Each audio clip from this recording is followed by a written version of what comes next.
গল্পের নাম সঙ্গীন হৃদয়ানুভূতি সিজন 2। কলমে জান্নাতুল ফিরদৌস মিথিলা। গল্পের চতুর্থ পর্ব। যেখানে আমার দেহ, প্রাণ, মন সবটাই একজনের দখলে। সেখানে তুই কিভাবে বলিস তোকে আমি ভালোবাসি? থমকে গেল শিশির। গলা হয়ে আসলো বাক্রুদ্ধ।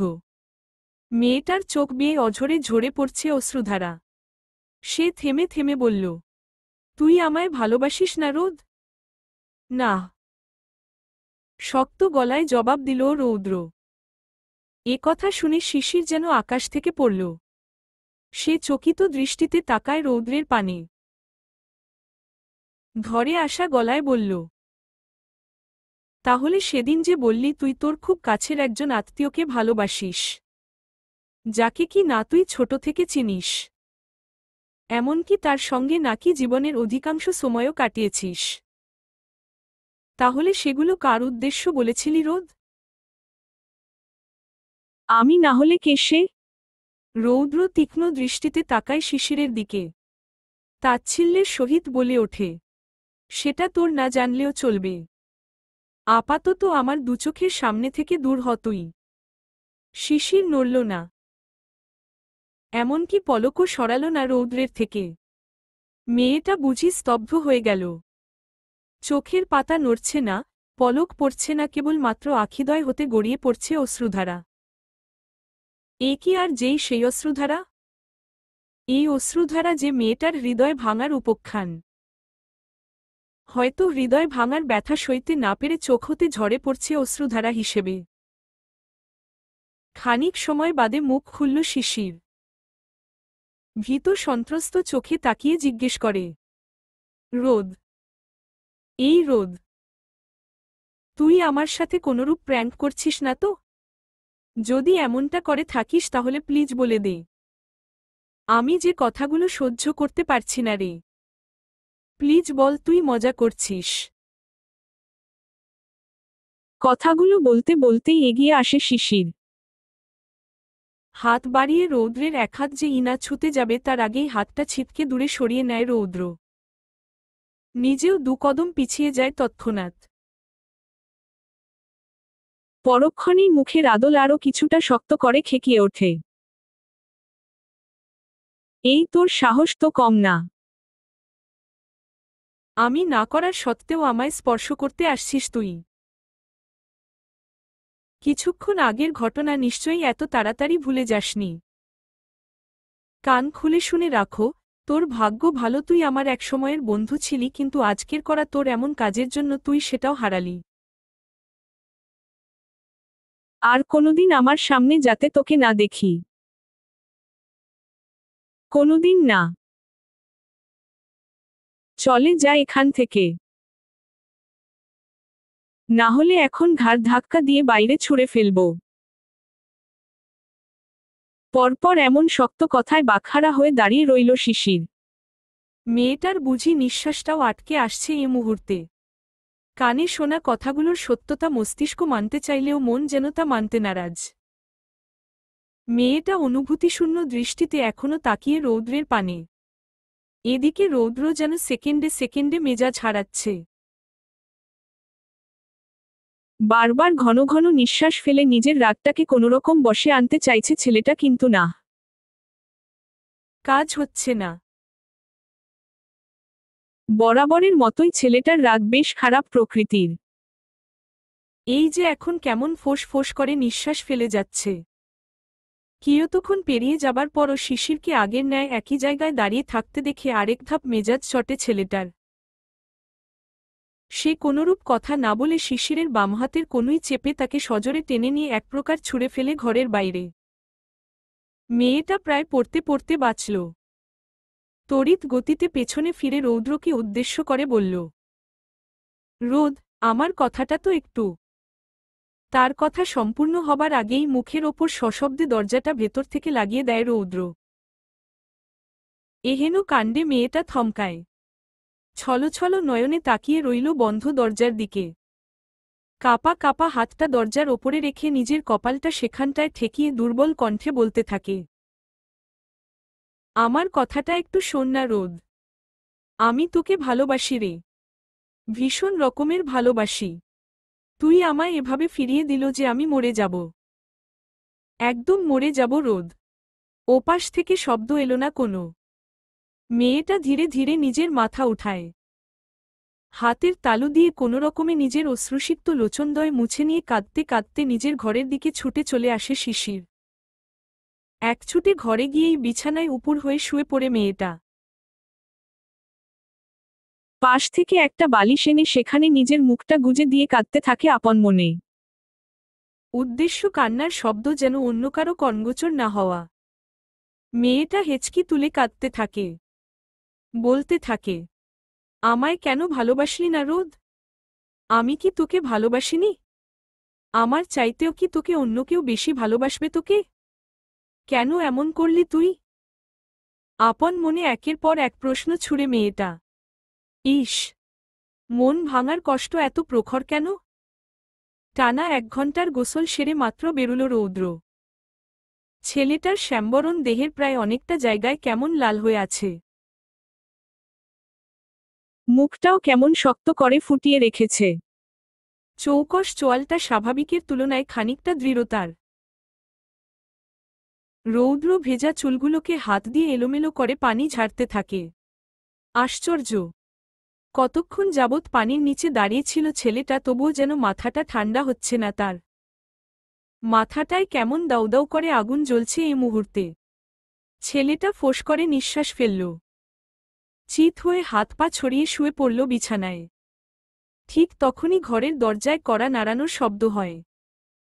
রৌদ্র শুয়ে থেকেই ভ্রু গোটায়। গলার স্বর উঁচু করে বলে ওঠে, কে? তৎক্ষণাৎ আওয়াজ আসে না ওপাশ থেকে। রৌদ্র আর সেদিকে পাত্তা দিল না। সে ধরেই নিল, এবারও বুঝি শিশির এসেছে।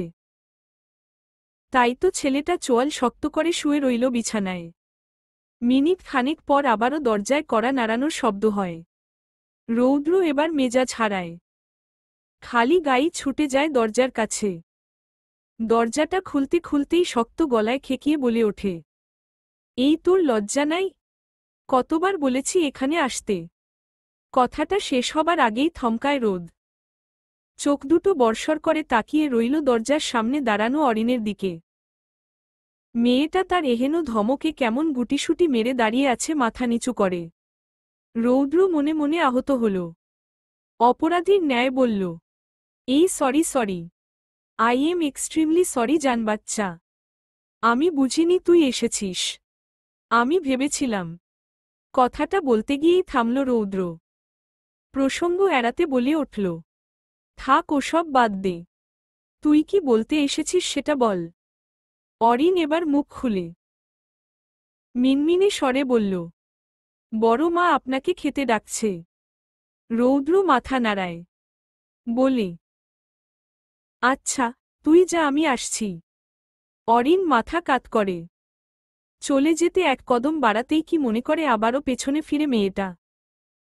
মাথা নিচু রেখে নমনীয় কণ্ঠে বলে, একটা কথা বলি রোদ ভাই। রৌদ্র দায়সারাভাবে হেলান দিয়ে দাঁড়ালো দরজায়। সরু চোখে তাকিয়ে রইল অরিনের দিকে। তারপর রাশভারী গলায় বলল, জি বলুন। অরিন তৎক্ষণাৎ চোখ তুলে তাকায়। রৌদ্রের মুখে এ কথাটা তার বরাবরই বেশ পছন্দের। মেয়েটা কিঞ্চিত হাসল। রৌদ্র নিরেট দৃষ্টিতে অবলোকন করল সেই হাসিটা। অরিন চোখ সরাতে নিবে তখনই তার চক্ষুগোচর হয় রৌদ্রের পেটানো উন্মুক্ত দেহখানায়, যেখানে এখনো পানির বিন্দু বিন্দু কণাগুলো স্পষ্ট ফুটে আছে। অরিন সঙ্গে সঙ্গে দৃষ্টি সরিয়ে নেয় সেখান থেকে। বুকটায় আবার কেমন যেন হাতুড়ি পেটা হচ্ছে। অরিন ফাঁকা ঢোক গিলল। দাঁড়িয়ে থেকে হাঁসফাঁস করতে লাগল সে। অরিনের এহেন কাণ্ড সবটাই পর্যবেক্ষণ করছে রৌদ্র। সে মুচকি হেসে ঠোঁট কামড়ে ধরল নিজের। তারপর মেয়েটাকে আরেকটু বাজিয়ে দেখতে বলে ওঠে, কি যেন বলবি বলছিলি? অরিন পরপর উপর নিচ মাথা ঝাঁকায়। আমতা আমতা করে কিছু বলবে তার আগেই পেছনে থেকে ভেসে আসে অনিকের গম্ভীর এবং শক্ত কণ্ঠ, অরিন। তড়িৎ সেদিকে তাকায় মেয়েটা। ভাইয়ের গম্ভীর মুখের দিকে তাকিয়ে রইল কিয়তক্ষণ। অনিক জোরালো কদমে এগিয়ে আসে তাদের কাছে।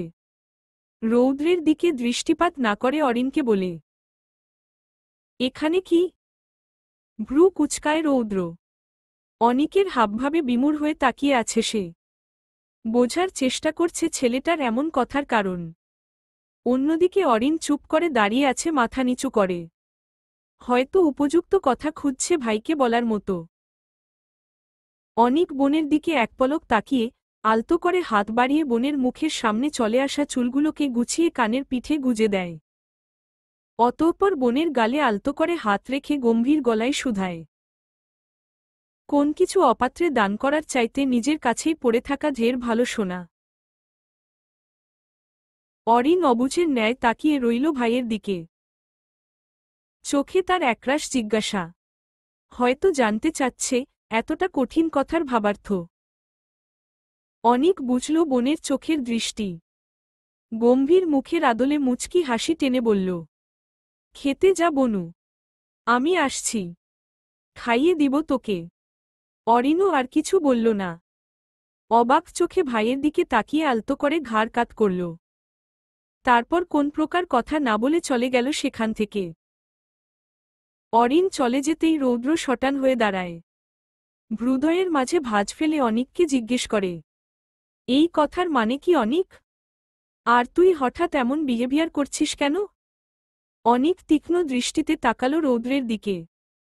গলায় কাঠিন্যের ছাপ ফুটিয়ে বলল, সেটা আমার আর আমার বনুর ব্যাপার মিস্টার ইফতেখার এহসান রৌদ্র। এই বিষয়ে আপনার নাক না গলানোটাই বেটার। কথাটা বলেই সামনে হাঁটা ধরে অনিক। দু কদম সামনে যেতেই পেছনে থেকে ভেসে আসে রৌদ্রের গম্ভীর গলা, হোল্ড ইউর টাঙ্গো অনিক। কাকে কি বলছিস ভেবে বলিস। অনিক তাচ্ছিল্যের হাসি দিল। ঘাড় বাঁকিয়ে রৌদ্রের দিকে তির্যক দৃষ্টি ফেলে কঠিন গলায় বলল, before telling me what to do you should correct yourself first. By the way, stay away from Orin. থমকে গেল রৌদ্র। হতবিহব্বল হয়ে তাকিয়ে রইল অনিকের দিকে। সেদিকে বিন্দুমাত্র পাত্তা না দিয়ে গটগট পায় প্রস্থান ঘটায় অনিক। ছেলেটার মনটায়ও ভীষণ রকমের যন্ত্রণা হচ্ছে। হয়তো সে নিজেও কখনো ভাবতে পারেনি তার এত প্রিয় বন্ধুর মতো ভাইয়ের সাথে এরূপ ব্যবহার করবে কোনোদিন। কিন্তু কি আর করার। তার বনুর সামনে পৃথিবীর সকল সম্পর্কই যেন নিছক ক্ষুদ্র মাত্র। বড় বুবু, কই হলো তোমার? এসো না গো, আমি একটু চুলগুলো বেঁধে দেই তোমার। সবারটা তো বেঁধেই দিলাম, এবার শুধু তুমিই বাকি। রাইসা বেগমের একের পর এক অনুনয় অবশেষে হার মানলেন জুবাইদা বেগম। ফোঁস করে নিঃশ্বাস ফেলে ড্রেসিং টেবিলের টুলের ওপর বসে পড়েন তিনি। তারপর তারা দেখিয়ে বললেন, নে এবার বেঁধে দে তো বাপু। আর খবরদার বেশি জাঁকজমকভাবে বাঁধিস না কেমন। কনের মা আমি, আমার কি আর অত সাজগোজ চলে বল? জুবাইদা বেগমের কথায় মুচকি হাসলেন রাইসা বেগম। মাথা নাড়িয়ে বললেন, ঠিক আছে, ঠিক আছে। একেবারে সিম্পলভাবেই বেঁধে দিচ্ছি। বলেই তিনি ধীরে ধীরে জুবাইদা বেগমের মৃদু পাকধরা চুলগুলো আছড়ে দিতে লাগলেন। তখনই নুপুরের রিনিঝিনি শব্দ তুলে ঘরে প্রবেশ করে রুহি। রাইসা বেগম থামলেন। পেছনে ফিরে রুহির দিকে তাকিয়ে বললেন, আরে রুহি, তুমি এখানে চলে এলে যে? তোমার তো এখন স্টেজে থাকার কথা। রুহি চুপ করে দাঁড়িয়ে রইল। চোখ দুটো কেমন চিকচিক করছে মেয়েটার। জুবাইদা বেগম ড্রেসিং টেবিলের আয়নায় স্পষ্ট খেয়াল করলেন তা। মনটা তার মুহূর্তেই ভারী হয়ে উঠল। তিনি দীর্ঘ নিঃশ্বাস ফেলে উঠে দাঁড়ায় বসা ছেড়ে। ধীর পায়ে এগিয়ে আসে মেয়ের কাছে। মেয়ে মাথায় আলতো হাত বুলিয়ে আওড়ালেন। কি হয়েছে মা? কিছু বলবি? রুহির এখন কি হলো কে জানে। মেয়েটা কোনরূপটু শব্দ না করে ফট করে জড়িয়ে ধরে মাকে। অতপর বাঁধ ভাঙা কান্নায় ভেঙে পড়ে মেয়েটা। জুবাইদা বেগম হিমশিম খাচ্ছেন মেয়েটাকে সামলাতে। তারও এখন কান্না চলে আসছে। কিন্তু এ মুহূর্তে মেয়েটার সামনে কাঁদলে যে মেয়েটা আরও কিছুটা মূর্ছা যাবে। তখন কিভাবে সামলাবেন তিনি? জুবাইদা বেগম পরপর ঢোক গিললেন। হয়তো গলা থেকে উগরে আসা কান্নাগুলো কোনোরকমে গিলছেন তিনি। চোখ দুটোকে শাড়ির আঁচলে মুছে নিয়ে বললেন, ধুর পাগলি মেয়ে, গায়ে হলুদের দিনে কেউ এভাবে কাঁদে? আর একটু পরেই রেহানদের পক্ষ থেকে হলুদ ছোঁয়াতে আসবে। তখন যদি তারা বউয়ের এমন কান্নায় লেপ্টে যাওয়া মুখ দেখে তাহলে কি বলবে বলতো? মেয়েটা থামল না। হয়তো তাকে থামাতে চাওয়ার ব্যর্থ চেষ্টা বেশ বুঝেছে সে। জুবাইদা বেগম ধীরে ধীরে পিঠে হাত বুলাতে লাগলেন মেয়ের। তিনি আর থামাচ্ছেন না মেয়েটাকে। কাঁদতে দিচ্ছেন মেয়েকে। কথায় আছে, কান্না করলে নাকি কষ্ট কমে। তাহলে এবারও না হয় তাই হোক। মেয়েটার সকল কষ্টগুলোও যাতে এই চোখের পানিতেই একেবারে ধুয়ে মুছে যাক। চারিদিকে হই হুল্লোড়। রঙিন বাতির আলোয় পুরো উঠোন জুড়ে এক রাজকীয় আবহ। স্টেজের আশেপাশে বিভিন্ন ফুলের সমারোহ। বেশ কিছুক্ষণ পর রুহিকে নিয়ে আসা হয়। মেয়েটাকে বসানো হয় স্টেজের মুখোমুখি শাড়ির চেয়ারে। রুহি এসে থেকেই কেমন এদিক ওদিক তাকিয়ে খুঁজছে কাউকে। মাইমুনা বেগম বুঝলেন হয়তো। এগিয়ে এসে মেয়েটাকে জিজ্ঞেস করল, কি হয়েছে মা? কাউকে খুঁজছিস? রুহি মাথা ঝাঁকায়। দৃষ্টি চারিদিকে বুলিয়ে আওড়ায়। সেজো মা, অরিকে তো কোথাও দেখছি না। কই গেল মেয়েটা? মাইমুনা বেগমের বুঝি টনক নড়ল কথাটায়। তিনিও ভাবুক হয়ে বললেন, হ্যাঁ, অনেকক্ষণ যাবতই মেয়েটাকে আশেপাশে কোথাও দেখছি না। আচ্ছা তুই বস, আমি দেখছি কোথায় আছে মেয়েটা। বলেই চলে গেলেন তিনি।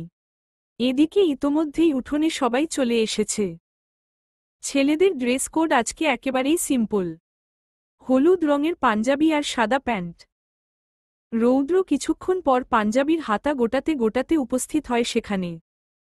উঠোনে পা রাখতেই ছেলেটার কানে পৌঁছায় অদূরেই রাফিয়া বেগমের কিছু কথাবার্তা। কই গেল মেয়েটা? সেই কখন থেকে দেখলাম না ওকে।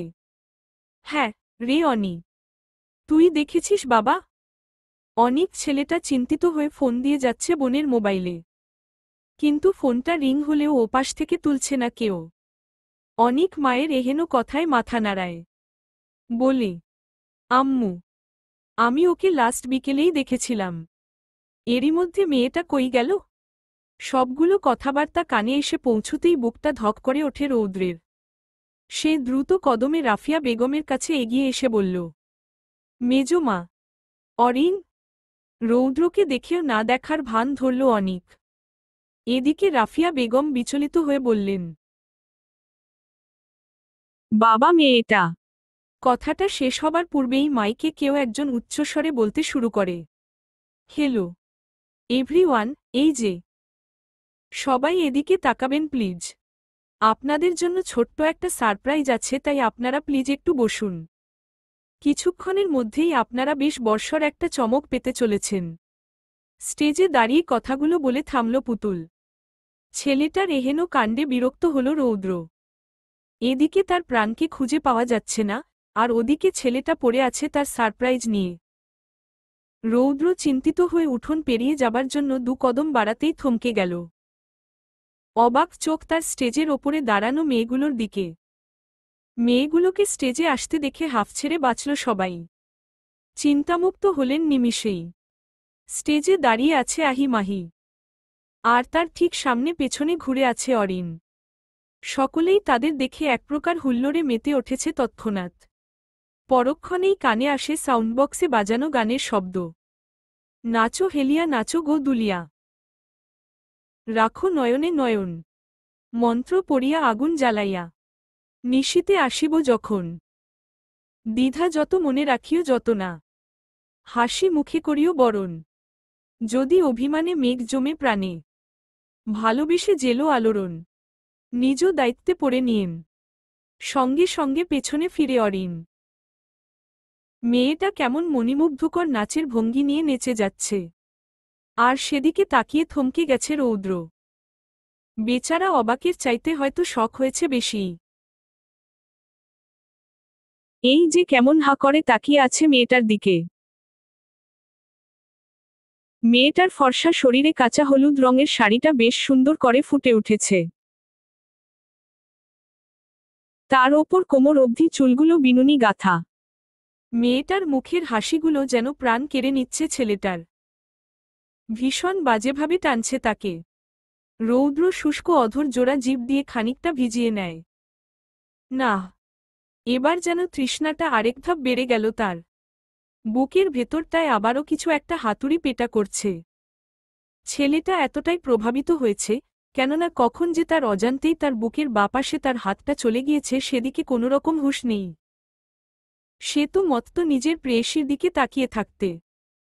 আচ্ছা, মেয়েটা যে তাকে দিনকে দিন এতটা পাগল করে ছাড়ছে, সে খবর কি মেয়েটা আদৌ রাখছে? একে একে মণিমুগ্ধকর নাচের পরিবেশনায় অবশেষে শেষ হল অরিনদের নাচ। আহি মাহি নাচ শেষ করেই হুট করে ঝাপটে ধরে অরিনকে।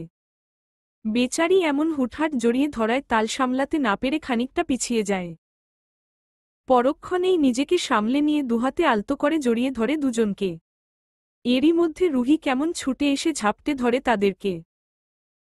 পরপর এমন জড়িয়ে ধরায় দম প্রায় বন্ধ হয়ে আসার জোগাড় অরিনের।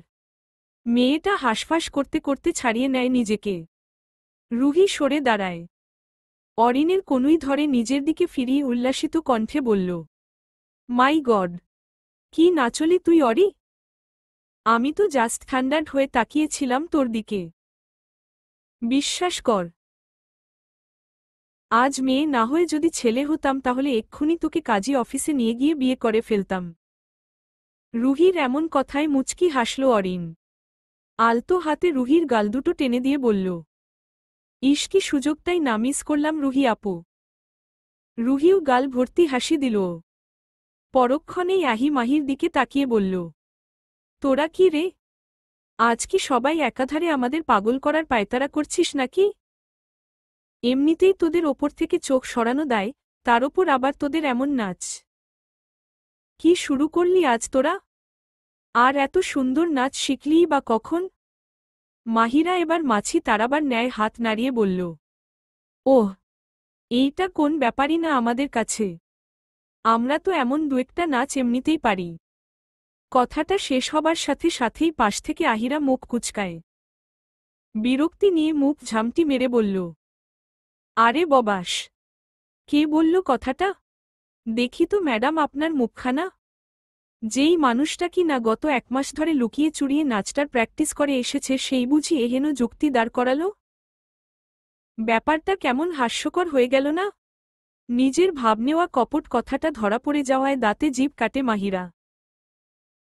মেয়েটা কেমন চোর ধরা পড়ার ন্যায় কাচুমাচু করতে লাগল। খানিকক্ষণ বাদে গলায় মেকি ঝাঁঝ ঢেলে বলল, আহি, তুই এমন কেন? একটু চুপ থাকলে কি হতো শুনি? সবসময় এমন করিস তুই। তো ভাবলেশহীন জবাব আহিরার। যা শুনে আরেক ধাপ মেজাজ চটে মাহির। মেয়েটা গাল ফুলিয়ে কিছু বলতে যাবে তার আগেই তাকে থামিয়ে দেয় রুহি। বলতে থাকে, এই থামো তোরা। এখনানেও কি টম এন্ড জেরির ঝগড়া শুরু করে দিবি নাকি? থামল দুজনে। একে অপরের দিকে একবার আড়চোখে তাকিয়ে মুখ ভেঙ্গচায় তারা। বনু, নিচে নাম। অরিন এতক্ষণ দূরে দাঁড়িয়ে মিটমিটিয়ে হাসছিল আহি মাহির এসব বাক বিতণ্ডায়। তখনই স্টেজের বাইরে থেকে আসা অনিকের গম্ভীর কণ্ঠে তার দিকে তাকায় মেয়েটা। ধীর পায়ে এগিয়ে আসে ভাইয়ের নিকট। অনিকের বাড়িয়ে রাখা হাতটা চেপে ধরে নিচে নেমে আসে সে। এভাবে হুট করে কাউকে কিছু না বলে উধাও হয়ে গিয়েছিলি কেন বনু? জানিস কত টেনশন হচ্ছিল? অনিকের কণ্ঠে স্পষ্ট উদ্বিগ্নতার ছাপ। অরিন বেশ টের পেল তা। ভাইয়ের চিন্তিত মুখখানার দিকে তাকিয়ে মুচকি হাসল মেয়েটা। এই হাসবি না বনু। তোর ওই মিষ্টি হাসিতে আজ আর ভুলছি না আমি। প্রতিবার এমন উদ্ভট কর্মকাণ্ড করিস, আর কিছু বলতে গেলেই হাসি দিয়ে চুপ করিয়ে দিস। না, এটা প্রতিবার হবে না। অনিকের এহেন কথায় এবার মুচকি হাসিটা দীর্ঘ হল মেয়েটার। খিলখিলিয়ে হেসে ওঠে অরিন। বরাবরই সে হাসি অনিকের রাজ্যসম রাগ অভিমান নিমিষেই ভুলিয়ে দিতে সক্ষম। অনিক মেকি অভিমান নিয়ে তাকিয়ে রইল বনুর দিকে। চোখ দুটো ছোট ছোট করে নিয়ে বলল, বনু, তুই যদি মনে করিস প্রতিবার তোর ওই হাসি দেখলে আমি আমার রাগ ভুলে যাব তাহলে শুনে রাখো, তুই একেবারেই ঠিক ভাবছিস। বলেই নিজেও ফিক করে হেসে ওঠে অনিক। হাত বাড়িয়ে বোনের মাথাটাকে আলতো করে বুকে চেপে ধরে নিজের। পরক্ষণেই অরিনকে নিজের বাহুডোরে সযত্নে জড়িয়ে রেখে নমনীয় কণ্ঠে বলল, এমনটা আর করিস না বনু। ভয় পাই প্রচুর। অরিন বুঝল ভাইয়ের চিন্তা। বুক হতে মাথা উঠিয়ে ভাইয়ের চোখ বরাবর তাকিয়ে বলল, সরি ভাইয়া, আর করব না। সত্যি তো? অরিন আবারও আলতো হাসল। হাতের 3টি আঙুল দেখিয়ে বলল, এই যে 3 সত্যি। ভাবি, আপনার মেয়ে বিয়ে দিবেন না? পরিচিত দুঃসম্পর্কের আত্মীয়ের মুখে এহেন কথায় থমকান রাফিয়া বেগম। ঘাড় বাঁকিয়ে পাশে ফিরে মহিলাটির উদ্দেশ্যে বললেন, জি ভাবি। মেয়ে যেহেতু হয়েছে বিয়ে তো অবশ্যই দিতে হবে তাই না? মহিলাটি এবার নড়েচড়ে বসলেন। নিজের বসার চেয়ারটা আরেকটু কাছে টেনে আনলেন। তারপর উৎফুল্ল ভরা কণ্ঠে বললেন, হ্যাঁ তা তো ঠিকই। আচ্ছা ভাবি শুনেন না, আমার কাছে একটা ভালো পাত্র আছে। যদি আপনি বলেন তাহলে আমি আলাপ করে। তার কোন প্রয়োজন নেই আপা। আমার মেয়েকে আমি এত তাড়াতাড়ি বিয়ে দিচ্ছি না। মেয়ে আমার এখনো ছোট। এসব বিয়ে সাদির মতো বড় দায়িত্ব পালনে এখনো সক্ষম হয়নি। মহিলাটির কথা শেষ হবার আগেই পেছনে থেকে গম্ভীর গলায় কথাগুলো বললেন সাব্বির সাহেব। মহিলাটি তৎক্ষণাৎ চুপ করে যায়। হাসি মুখটা মুহূর্তেই থমথমে হয়ে আসে মানুষটার। চুপসে যাওয়া কণ্ঠে মিনমিনে স্বরে বললেন, ওহ আচ্ছা, ঠিক আছে তাহলে আসি আমি।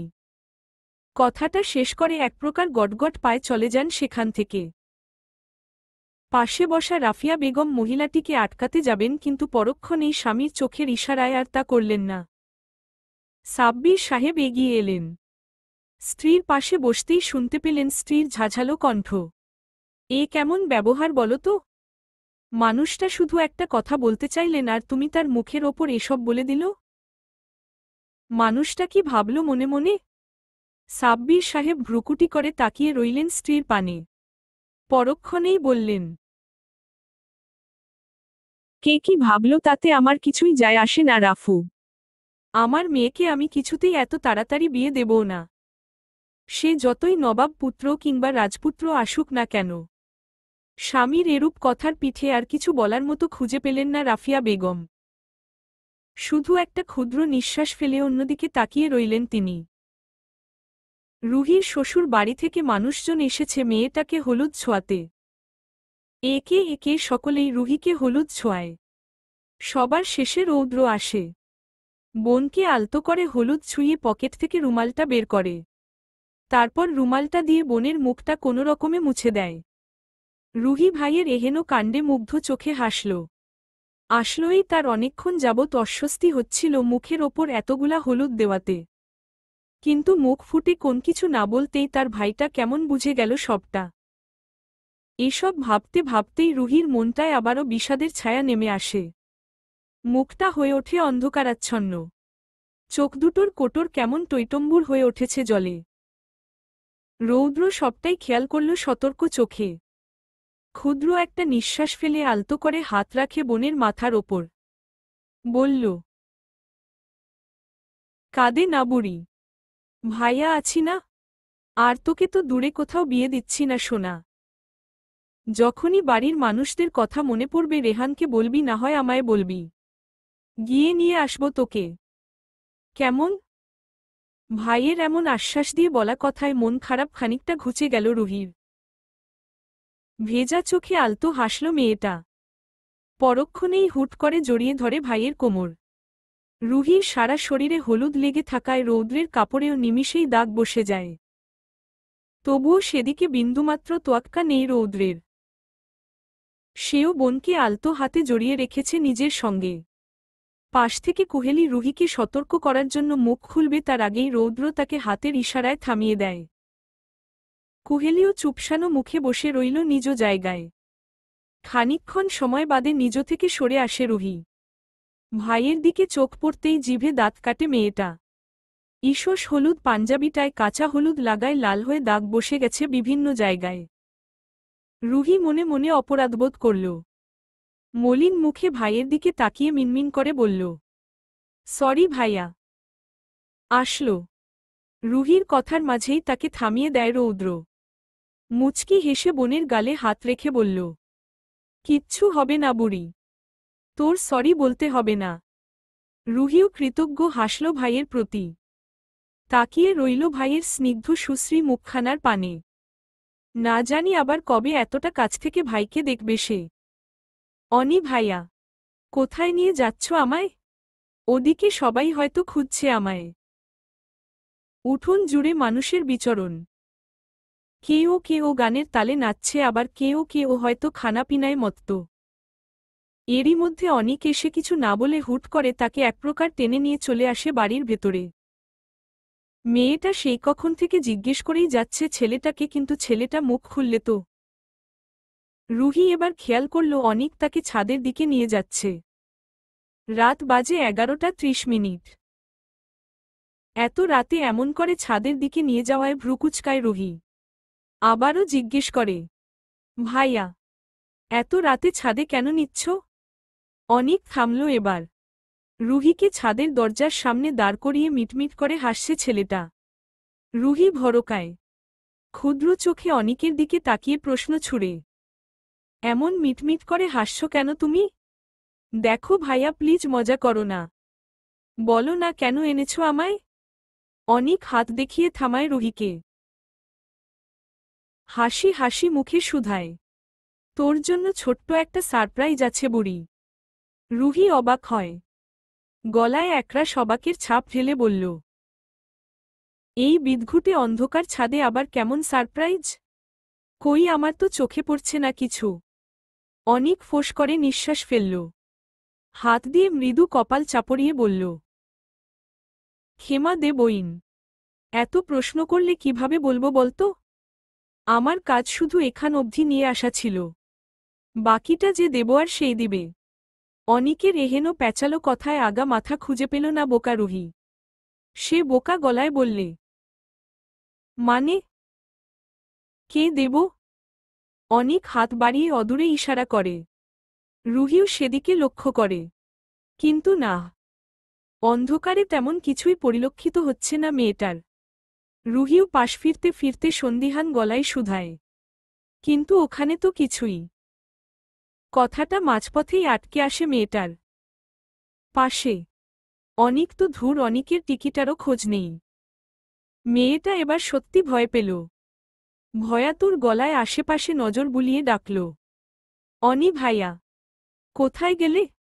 প্লিজ ফিরে এসো, আমার ভয় করছে। না। কোথাও কোন জবাব নেই। রুহি কাদো কাদো মুখে এদিক ওদিক তাকালো একবার। হুট করেই তার মনে হলো অদূরেই কেমন একটা লম্বা ছায়ার মতো কিছু একটা দাঁড়িয়ে। তৎক্ষণাৎ ভয় কেঁপে ওঠে মেয়েটা। শুষ্ক ঢোক গিলে আমতা আমতা করে জিজ্ঞেস করে, কে ওখানে? ছায়ামূর্তিটা জবাব দিল না। কিন্তু মিনিটের ব্যবধানে ধীরে ধীরে সেটা এগিয়ে আসতে শুরু করে রুহির দিকে। যা দেখে মেয়েটার প্রাণপাখি বুঝি ফুরুত করে উড়ে যায় অবস্থা। ভয়ে সর্বাঙ্গ জমে যায় মেয়েটার। শরীর থেকে ছুটে বেরিয়ে আসে ঘামের বিন্দুকনা। মেয়েটা পেছনে ঘুরে দৌড়ে চলে যাবে, ঠিক সে মুহূর্তেই কেউ একজন তার হাতটা খপ করে ধরে ফেলে। রুহি তৎক্ষণাৎ গলা ফাটিয়ে চিৎকার করতে যাবে, তার আগেই লোকটা তার মুখ চেপে ধরে। রুহি শুধু গোঙাতে থাকে। মেয়েটার গাল বেয়ে টুপ টুপ করে ঝরে পড়ছে অশ্রুধারা। সেই অশ্রুকণার তোপে লোকটার হাতটাও বুঝি ভিজে উঠছে বারংবার। লোকটা এবার হকচকিয়ে ওঠে। তড়িৎ মেয়েটাকে নিজের দিকে ঘোরায় ছেলেটা। রুহির নিচু করে রাখা মুখখানা নিজের দুহাতের আজলায় নিয়ে অস্থির গলায় বলতে লাগল, পাখি, এই, তাকাও আমার দিকে। প্লিজ কেঁদো না। ভুল হয়ে গেছে আমার। আর এমন করে ভয় দেখাবো না তোমায়। প্লিজ এবার কান্না থামাও। প্লিজ। পরিচিত কণ্ঠ কর্ণগোচর হওয়া মাত্রই ফট করে চোখ মেলে রুহি। চোখের সামনে রেহানকে দেখতে পেয়ে হুট করেই তার জমানো কান্নাগুলো বুঝি ছিটকে বাইরে বেরিয়ে আসে। মেয়েটা দুহাতে মুখ ঢেকে হু হু করে কেঁদে ওঠে।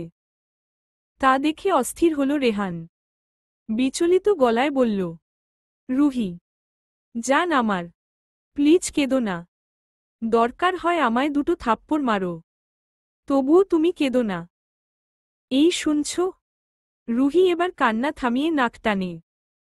রেহানের দিকে তাকিয়ে হুট করে ছেলেটার গায়ে আলতো হাতে চাপড়, কিল মারতে থাকে। রেহানও তাকে কোনরূপ বাধা না দিয়ে চুপ করে দাঁড়িয়ে থাকে, দৃষ্টি তার মেয়েটার মায়াভরা মুখটার দিকে। রুহি কাদো কাদো গলায় বলতে থাকে, খুব খারাপ আপনি, খুব খারাপ। আরেকটু হলেই তো হার্ট অ্যাটাক হয়ে যেত আমার। ব্যাস। এই কথাটা শেষ হবার আগেই তার হাত দুটো ফট করে ধরে ফেলে রেহান। চোখমুখ শক্ত করে তৎক্ষণাৎ মেয়েটাকে বুকে চেপে ধরে। হঠাৎ এমন হওয়ায় হতবিহব্বল হয়ে পড়ে রুহি। রেহানের বুকে কান পাততেই স্পষ্ট শুনতে পেল ছেলেটার হৃদয়ের ধুকপুকানি। রেহান রুহিকে শক্ত করে চেপে ধরে গম্ভীর গলায় বলল, চুপ, একদম চুপ। এই কথাটা আজকে বলেছ, আর দ্বিতীয়বার যেন তোমার মুখ থেকে এটা শুনতে না হয় আমার। কি ছিল ছেলেটার কণ্ঠে? কেন কথাটা ভেতর থেকে নাড়িয়ে দিল রুহিকে? রুহি কি আদৌ টের পেল রেহানের কণ্ঠের কম্পন? বুঝল ছেলেটার বিচলিত হওয়ার কারণ? বুঝল তো। বেশ বুঝল মেয়েটা। রুহি আলতো হেসে নিজেও জড়িয়ে ধরে ছেলেটাকে। কিয়তক্ষণ বাদে রেহানকে ছেড়ে দিয়ে তার দুগালে হাত রাখল মেয়েটা। তারপর তার মুখটাকে নিচু করে কপালে আলতো করে ভালোবাসার স্পর্শ এঁকে দেয়। রেহান চোখ বুজে অনুভব করল সময়টা। রুহি সময় নিয়ে কপাল হতে ঠোঁট সরায়। রেহানের চোখে চোখ রেখে বলল, আর বলবো না। এবার খুশি? রেহানও মৃদু হাসল। রুহির দিকে মুগ্ধ চোখে তাকিয়ে বলল, মারাত্মক সুন্দর লাগছে তোমায় শ্যামবতী। মেয়েটা লজ্জা পেল খানিকটা। লজ্জালু মুখটা নামিয়ে ফেলল তৎক্ষণাৎ। চিবুক এসে ঠেকেছে গলার কাছে। রেহান তাকিয়ে দেখল সবটা। পরক্ষণেই দুষ্ট হেসে বলল, এভাবে লজ্জা পেও না শ্যামবতী, আমার যে তখন লজ্জা ভাঙাতে ইচ্ছে করবে। শেষ। মেয়েটা এবার লজ্জায় কুণ্ঠা যাওয়ার পথে। রেহান বুঝি বেশ উপভোগ করছে বিষয়টা। সে ঠোঁট কামড়ে তাকিয়ে রইল রুহির দিকে। হঠাৎ কিছু একটা মনে পড়ার ভঙ্গিতে বলল, এই শ্যামবতী, আমায় হলুদ লাগাবে না? রুহি আচমকা মুখ তুলে তাকায়। ভাবুক গলায় বলল, এখানে কোথায় পাব? রেহান বুঝি এই কথাটারই অপেক্ষায় ছিল। সে রুহির কথার প্রত্যুত্তর না করে পকেট থেকে একটা প্যাকেট বের করে। সেটা রুহির সামনে ধরে বলল, নাও, এটা তোমার ছোঁয়া হলুদ। দাও, দাও আমায় নিজ হাতে লাগিয়ে দাও। রেহানের কথায় বেশ অবাক হলো মেয়েটা। তবুও কিছু না বলে প্যাকেট খুলে একটু একটু করে হলুদ ছোঁয়াতে থাকে রেহানের গালে। আর রেহান? সে একদৃষ্টিতে তাকিয়ে আছে নিজের প্রেয়সীর পানে। হলুদ অনুষ্ঠান শেষ হল প্রায় আধ ঘণ্টা হবে। সবাই যে যার মতো করে এটা সেটা করতে ব্যস্ত। অরিন বসেছিল বসার রুমে। তার পাশেই বসে আছে অনিক। বোনের সাথে খুনসুটিতে ব্যস্ত ছেলেটা। তখনই সেখানে উপস্থিত হয় বাড়ির বড়রা। কবির সাহেব গম্ভীর মুখে বসলেন সোফায়। একবার আর চোখে তাকিয়ে দেখলেন অনিক আর অরিনকে। তারপর চোখ সরিয়ে মাটির দিকে নিবন্ধ করলেন তিনি। একে একে সাব্বির সাহেব, তায়েফ, তাশরিক এবং জুবাইদা বেগম আর রাফিয়া বেগমও আসলেন সেথায়। জুবাইদা বেগম এসেই ব্যক্ত করলেন, আচ্ছা আমি বলছিলাম কি, রোদ আর শিশিরকে সামনে রেখে বিয়ের কথাটা জিজ্ঞেস করলে কেমন হয়? কথাটা শোনামাত্রই অরিনের বুকটা মোচড় দিয়ে ওঠে। মেয়েটা তৎক্ষণাৎ মাথা নিচু করে চোখ বন্ধ করে নেয়। আশ্চর্য! সে তো ভুলেই বসেছিল রৌদ্র আর শিশিরের ব্যাপারটা। অরিনের বুকটায় আবারও কেমন জানি চিনচিনে ব্যথা অনুভব হচ্ছে। না, এখানে বসে থেকে এসব শোনার বিলকুল ধৈর্য নেই তার। মেয়েটা ফট করে উঠে দাঁড়ায়। তাকে দাঁড়াতে দেখে সাব্বির সাহেব বলে ওঠেন, কই যাও মা? অরিন কি শুনল কে জানে? সে কেমন অন্যমনস্ক হয়ে জবাব দিল, কষ্ট হচ্ছে আব্বু। মেয়ের কথায় ভ্যাবাচ্যাকা খেয়ে যান সাব্বির সাহেবসহ উপস্থিত সকলে। অসংখ্য অবাক চোখ ইতোমধ্যেই নিবন্ধ হয়েছে তার ওপর।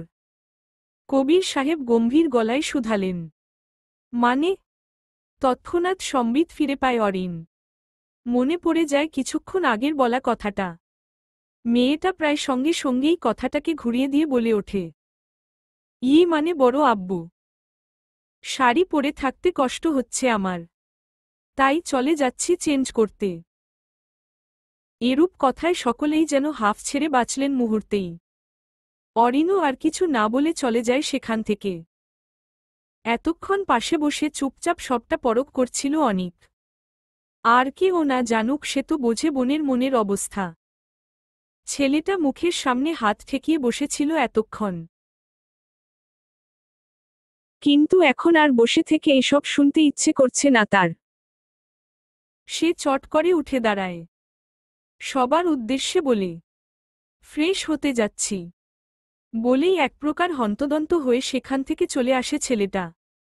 মনে মনে ভাবতে থাকে, কেন করলে এমনটা রোদ ভাই? যখন তুমি শিশিরকেই ভালোবাসতে তাহলে শুধু শুধু কেন আমার বোনের অনুভূতি নিয়ে খেলতে গেলে? এমন মারাত্মক জঘন্য কাজের জন্য তোমায় কিভাবে ক্ষমা করব আমি? কিভাবে? বাইরে তুমুল বর্ষা, গ্রামের গ্রীষ্মের সৌন্দর্যের এই এক প্রতিফলন।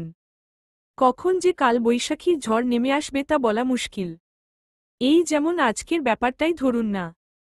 সারাদিন তো ভালোই গরম ছিল, কিন্তু এখন হুট করেই মেঘেদের গর্জন, তার ওপর ভারী হাওয়া নিয়ে চলতে থাকা তুমুল বর্ষা। অন্য সবাই যেখানে এমন বৃষ্টিপাতে ঘরে খিল মেরে বসে আছে, সেখানে অরিন মেয়েটা এমন বৃষ্টিতেও ছাদে দাঁড়িয়ে আছে। বৃষ্টির তোপে মেয়েটার ক্ষুদ্র দেহখানা বারবার কেঁপে কেঁপে উঠছে কেমন।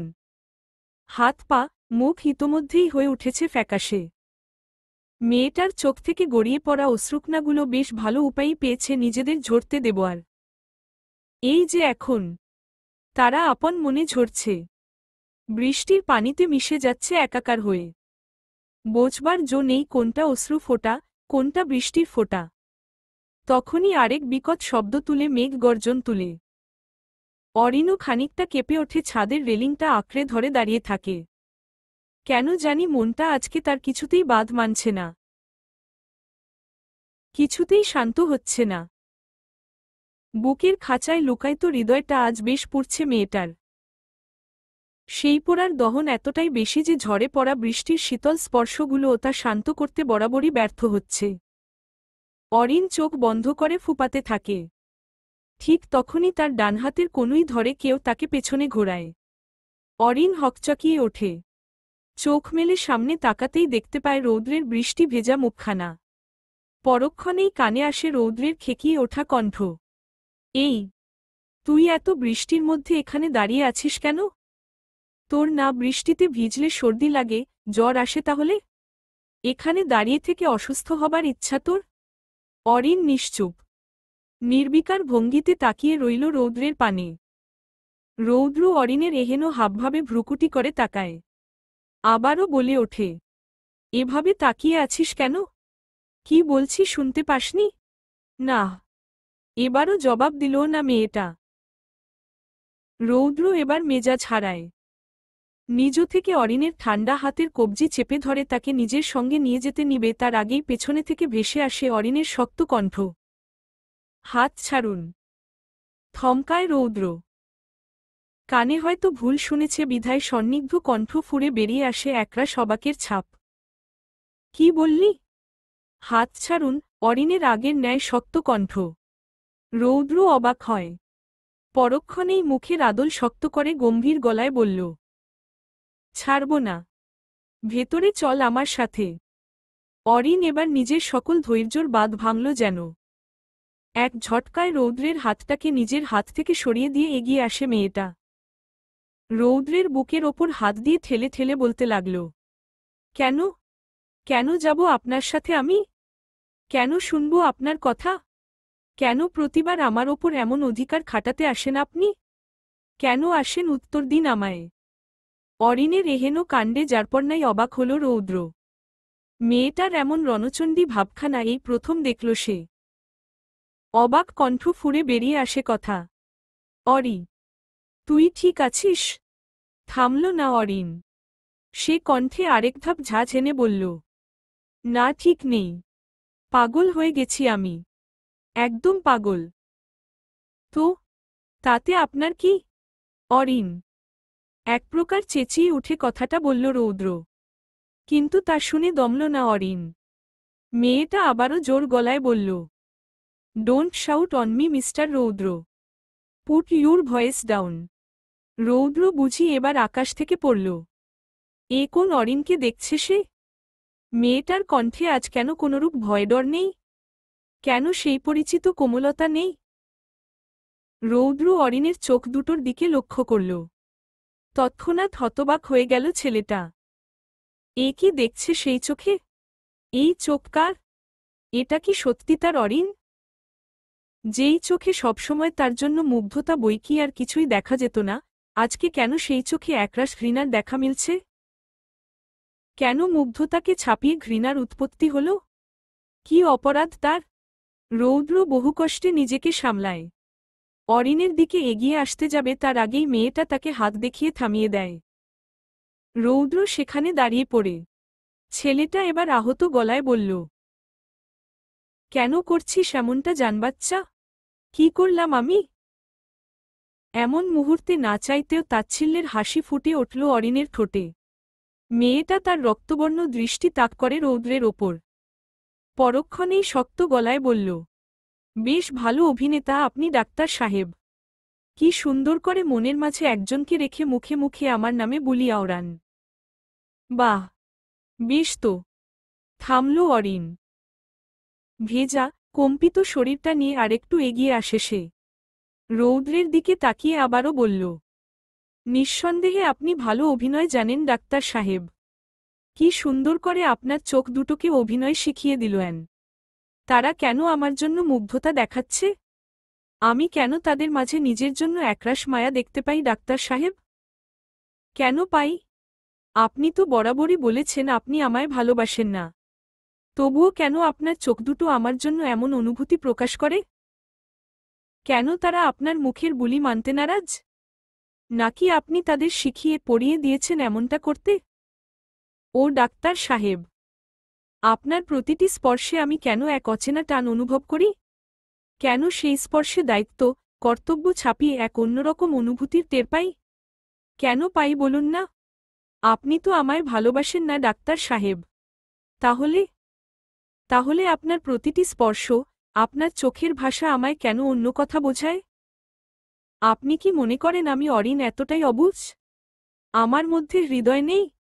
অরিনের এমন ব্যক্ত করা অনুরক্তিতে মৌন রইল রৌদ্র। কি বলবে সে?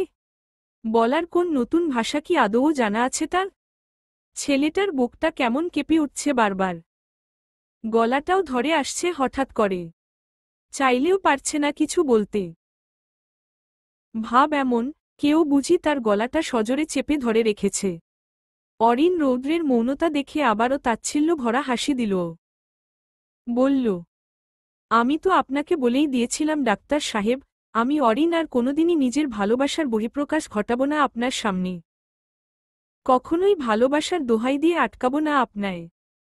তবুও আপনি কেন বারবার আমার সামনে আসেন? বারবার আমার মনে অনুভূতির জোয়ার তোলেন? আপনি কি জানেন আপনার করা প্রতিটি কর্মকাণ্ড আমার ওপর ঠিক কেমন প্রভাব ফেলে? জানেন না তো? জানলে হয়তো আর কখনোই আমার সামনে আসতেন না। থামল মেয়েটা। এ পর্যায়ে গলাটা কেমন কাঁপছে তার। হয়তো বুকের মাঝে তোলা তোলপাড়ের সামান্যতম বহিঃপ্রকাশ ঘটছে কণ্ঠে। মেয়েটার গলা কেমন ধরে আসছে। এ পর্যায়ে কণ্ঠ হয়ে আসলো মোটা। ও ডাক্তার সাহেব, আপনি না ডাক্তার? চিকিৎসা করবেন আমার?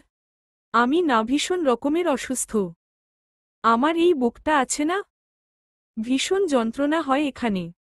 ও ডাক্তার সাহেব, আপনি নারীত্রোগের ডাক্তার? তাহলে আমার হৃৎপিণ্ডটার চিকিৎসা করে দিন না। আমার হৃদয়টা না বড় বেইমান জানেন।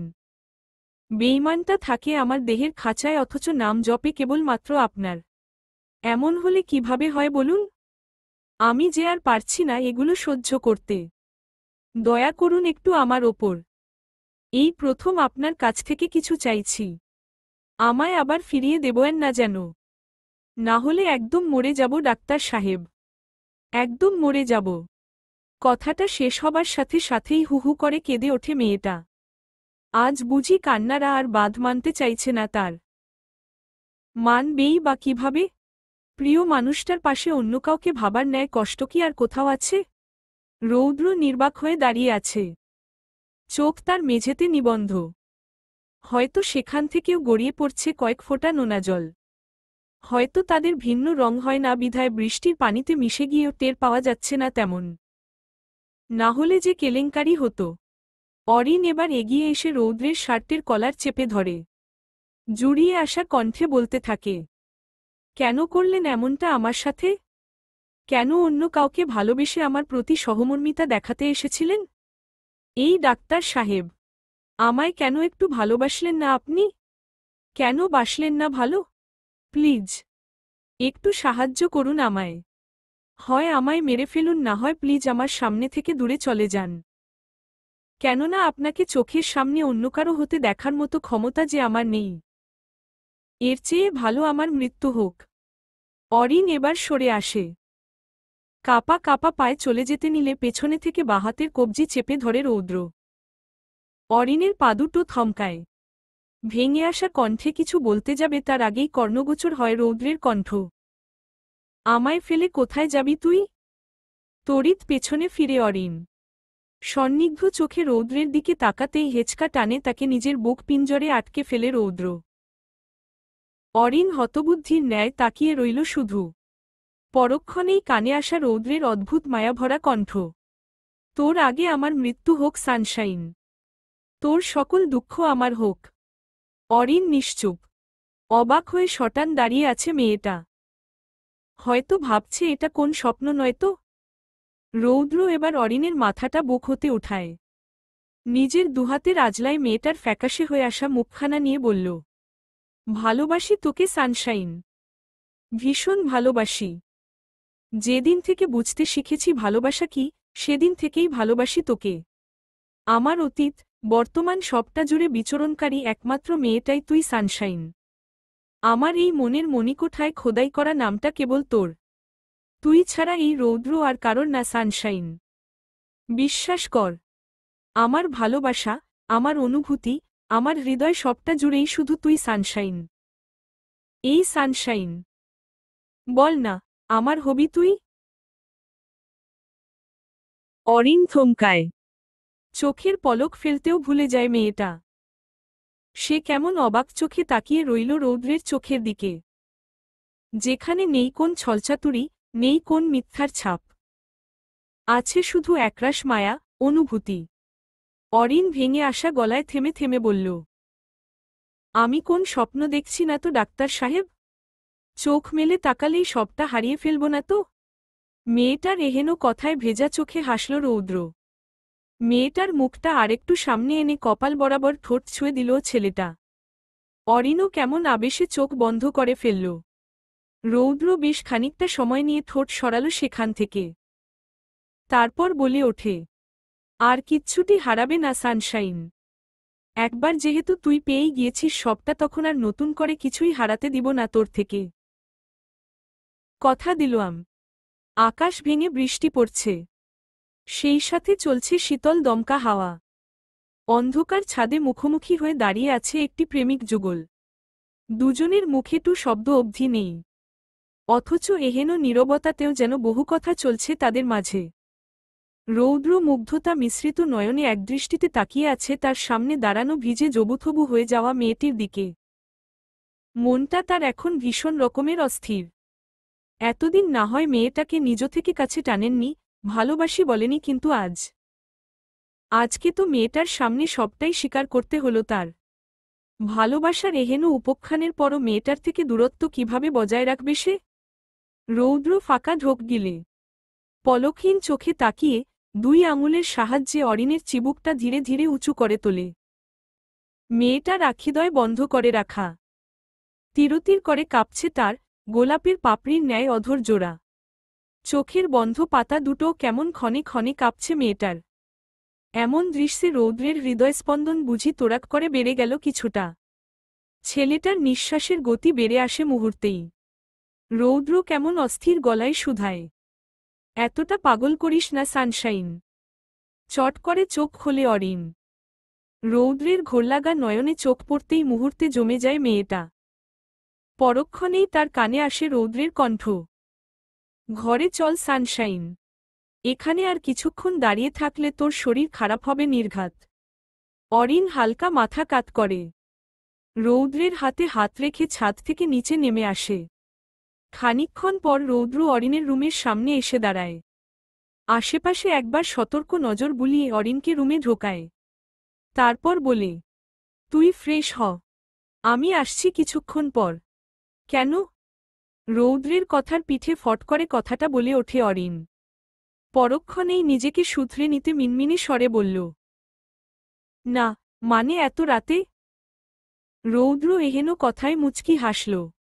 মেয়েটার গালে আলতো হাত রেখে বলল, তোর সাথে আমার কিছু কথা আছে সানশাইন, যা আপাতত তোর জানা ভীষণ প্রয়োজন। অরিন কি বুঝল কে জানে। মেয়েটা বাধ্যদের মতো মাথা কাত করে সম্মতি জানায়। তা দেখে রৌদ্র আলতো হাসল। তারপর গটগট পায়ে হাঁটা ধরল নিজের রুমের দিকে। প্রায় মিনিট 10 পর অরিন ফ্রেশ হয়ে বেরিয়ে আসে। ইতোমধ্যেই বেশ কয়েকবার হাঁচি দিয়ে ফেলেছে মেয়েটা। নিশ্চিত অতিরিক্ত বৃষ্টি ভেজার ফলে খুব শীঘ্রই জ্বর আসবে তার। শরীরটাও কেমন ম্যাচম্যাচ করছে, তার ওপর ঠান্ডাও লাগছে ভীষণ। অরিন দ্রুত কদমে এগিয়ে এসে বিছানা হতে ওড়নাটা হাতে তুলে নেয়। মুহূর্ত ব্যয় ওড়নাটাকে বেশ ভালোভাবে পেঁচিয়ে নেয় শরীরে। উদ্দেশ্য, এতে যদি খানিকটা শীত কমে তার। তখনই দরজায় মৃদু শব্দে কড়া নাড়ানোর আওয়াজ আসে। অরিন তৎক্ষণাৎ গিয়ে দরজা খুলে দেয়। ভাব এমন, এতক্ষণ বুঝি এই মানুষটার জন্যই অপেক্ষা করে বসেছিল সে। রৌদ্র ধীরে ধীরে রুমে প্রবেশ করে। হাতে তার খাবার ট্রে। রৌদ্র ট্রেটা বেডসাইডের টেবিলের ওপর রাখে। তারপর ফিরে এসে দরজাটা নিঃশব্দে আটকে দেয়। পেছনে দাঁড়ানো অরিন এতক্ষণ সবটাই নির্বিকার ভঙ্গিতে পরখ করল। সন্নিগ্ধ কণ্ঠে বলল, আপনি কিভাবে জানলেন আমি খাবার খাইনি? রৌদ্র দরজার দিকে মুখ করে নিঃশব্দে হাসল। তারপর পেছনে ফিরে ধীর পায়ে এগিয়ে আসল অরিনের কাছে। মেয়েটার এক হাত টেনে তাকে খাটে বসিয়ে দিয়ে নিজেও বসে পড়ল তার মুখোমুখি। কিয়তক্ষণ বাদে খাবার প্লেটটা হাতে নিয়ে যত্ন সহকারে খাবার মাখাতে লাগল রৌদ্র। অরিন এখনো নিশ্চুপ হয়ে দেখছে সবটা। রৌদ্র খাবার মেখে আলতো করে লোকমা তুলে ধরে অরিনের সামনে। চোখ দিয়ে ইশারায় বোঝায়, খেয়ে নিতে। অরিনও বুঝি আজকে একদম বাধ্য মেয়ে বনে গেল। কি সুন্দর করে ছেলেটার বলা প্রতিটা কথা অক্ষরে অক্ষরে পালন করছে বিনা অজুহাতে। অরিন খাবারটা মুখে তুলে নিল। আবেশে এই বুঝি চোখটা বন্ধ হয়ে আসলো তার। মেয়েটা খাবার চিবোতে চিবোতে হঠাৎ থামল। তাড়াক করে রৌদ্রের দিকে তাকিয়ে কোনোমতে মুখের খাবারটা গিলে নিয়ে বলল, ডাক্তার সাহেব, আপনি খেয়েছেন তো? রৌদ্র নিচু করে রাখা চোখ দুটো এবার উপরে তোলে। মৃদু হেসে বলে, না, খাইনি। অরিনের এবার বেশ খারাপ লাগল। সে আহত গলায় বলল, কেন খাননি? রৌদ্র মেয়েটার কথার প্রত্যুত্তরে কিছু না বলে আরেকটা লোকমা এগিয়ে ধরে অরিনের মুখের সামনে। অরিন এবার মুখে তুলল না খাবারটা। রৌদ্রের দিকে উৎসুক দৃষ্টি ফেলে জিজ্ঞেস করল, আগে বলুন কেন খাননি? রৌদ্র ভ্রুকুটি করে। কণ্ঠে কপট গাম্ভীর্যের ছাপ ফুটিয়ে বলে, এত জেদ কোত্থেকে আসে তোর সানশাইন? চুপচাপ খাবারটা খেয়ে নে সোনা। এরপর ঔষধও খেতে হবে, না হলে কাল থেকে তো আবার বিছানার সঙ্গে তোর সখ্যতা হয়ে যাবে নিঃসন্দেহে। অরিন বুঝি এতেও দমল না। মেয়েটা এক প্রকার গোধরে বসে রইল। আবারও জিজ্ঞেস করল, কেন খাননি? না বললে আমিও খাব না ডাক্তার সাহেব। রৌদ্র অবশেষে হার মানল। ফোঁস করে নিঃশ্বাস ফেলল ছেলেটা। তারপর বলল, তুই না খেয়ে থাকলে আমি কিভাবে খাই বলতো সানশাইন? আপনি আমার জন্য না খেয়েছিলেন? অরিনের কণ্ঠে স্পষ্ট অবাকের রেশ। তা শুনে রৌদ্র মিহি হেসে মাথা ঝাঁকায়। আরেকটা লোকমা তুলে বলল, এবার তো অন্তত খেয়ে নে সোনা। অরিন খেল না, বরং বলল, আমি খাবো এক শর্তে, আপনাকেও আমার সাথে খেতে হবে। বলুন খাবেন? রৌদ্র কিয়তক্ষণ সরু চোখে তাকিয়ে রইল অরিনের দিকে। পরক্ষণেই মুচকি হেসে সায় জানিয়ে বলল, এখনই বেশ বউ বউ ভাব নিচ্ছিস তো সানশাইন। অবশ্য মন্দ লাগছে না শুনতে। অরিন বুঝি কথাটায় খানিকটা লজ্জা পেল। মুখটা নামিয়ে নিল তৎক্ষণাৎ। রৌদ্র মেয়েটার পরিস্থিতি অবলোকন করে কথা ঘোরায়। না হলে যে মেয়েটার আর খাওয়া হবে না। প্রায় বেশ কিছুক্ষণ পর রৌদ্র অরিন খাওয়া শেষ হল। রৌদ্র খাবারের খালি প্লেটটা ট্রেতে রেখে হাত ধুয়ে আসে।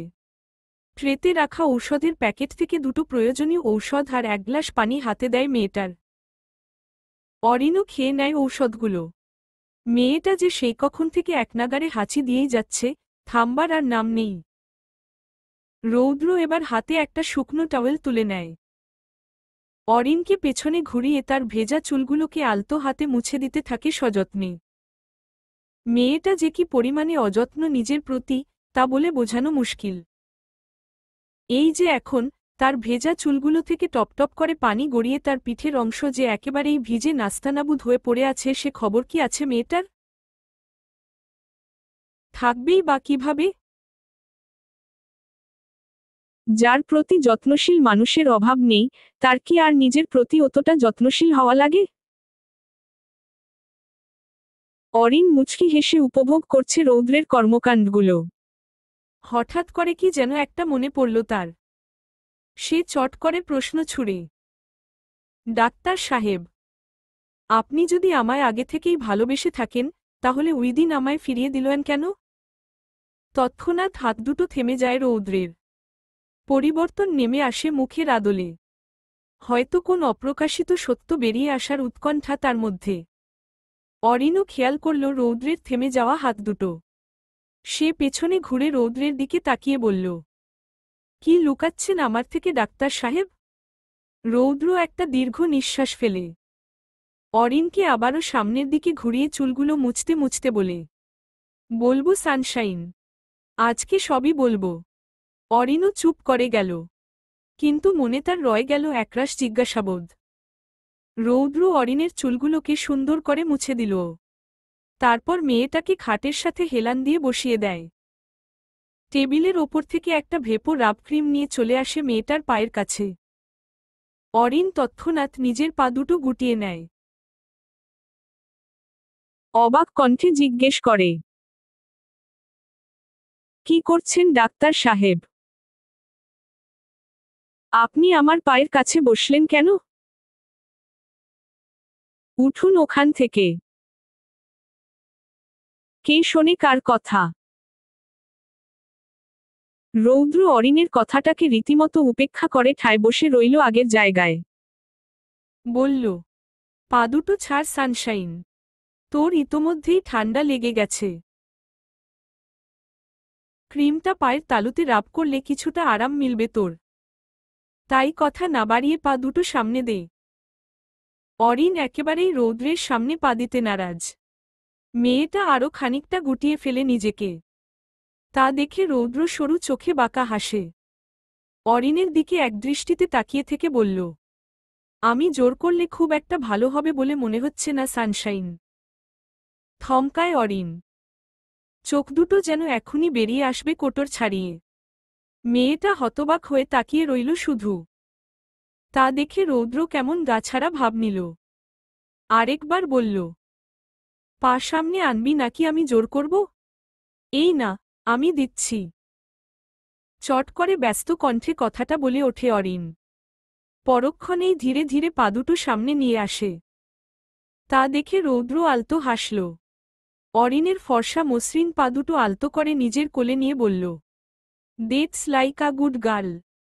তারপর শুরু হলো ছেলেটার যত্ন। আলতো হাতে মলম নিয়ে পা দুটোর তালুতে রাব করতে থাকল রৌদ্র।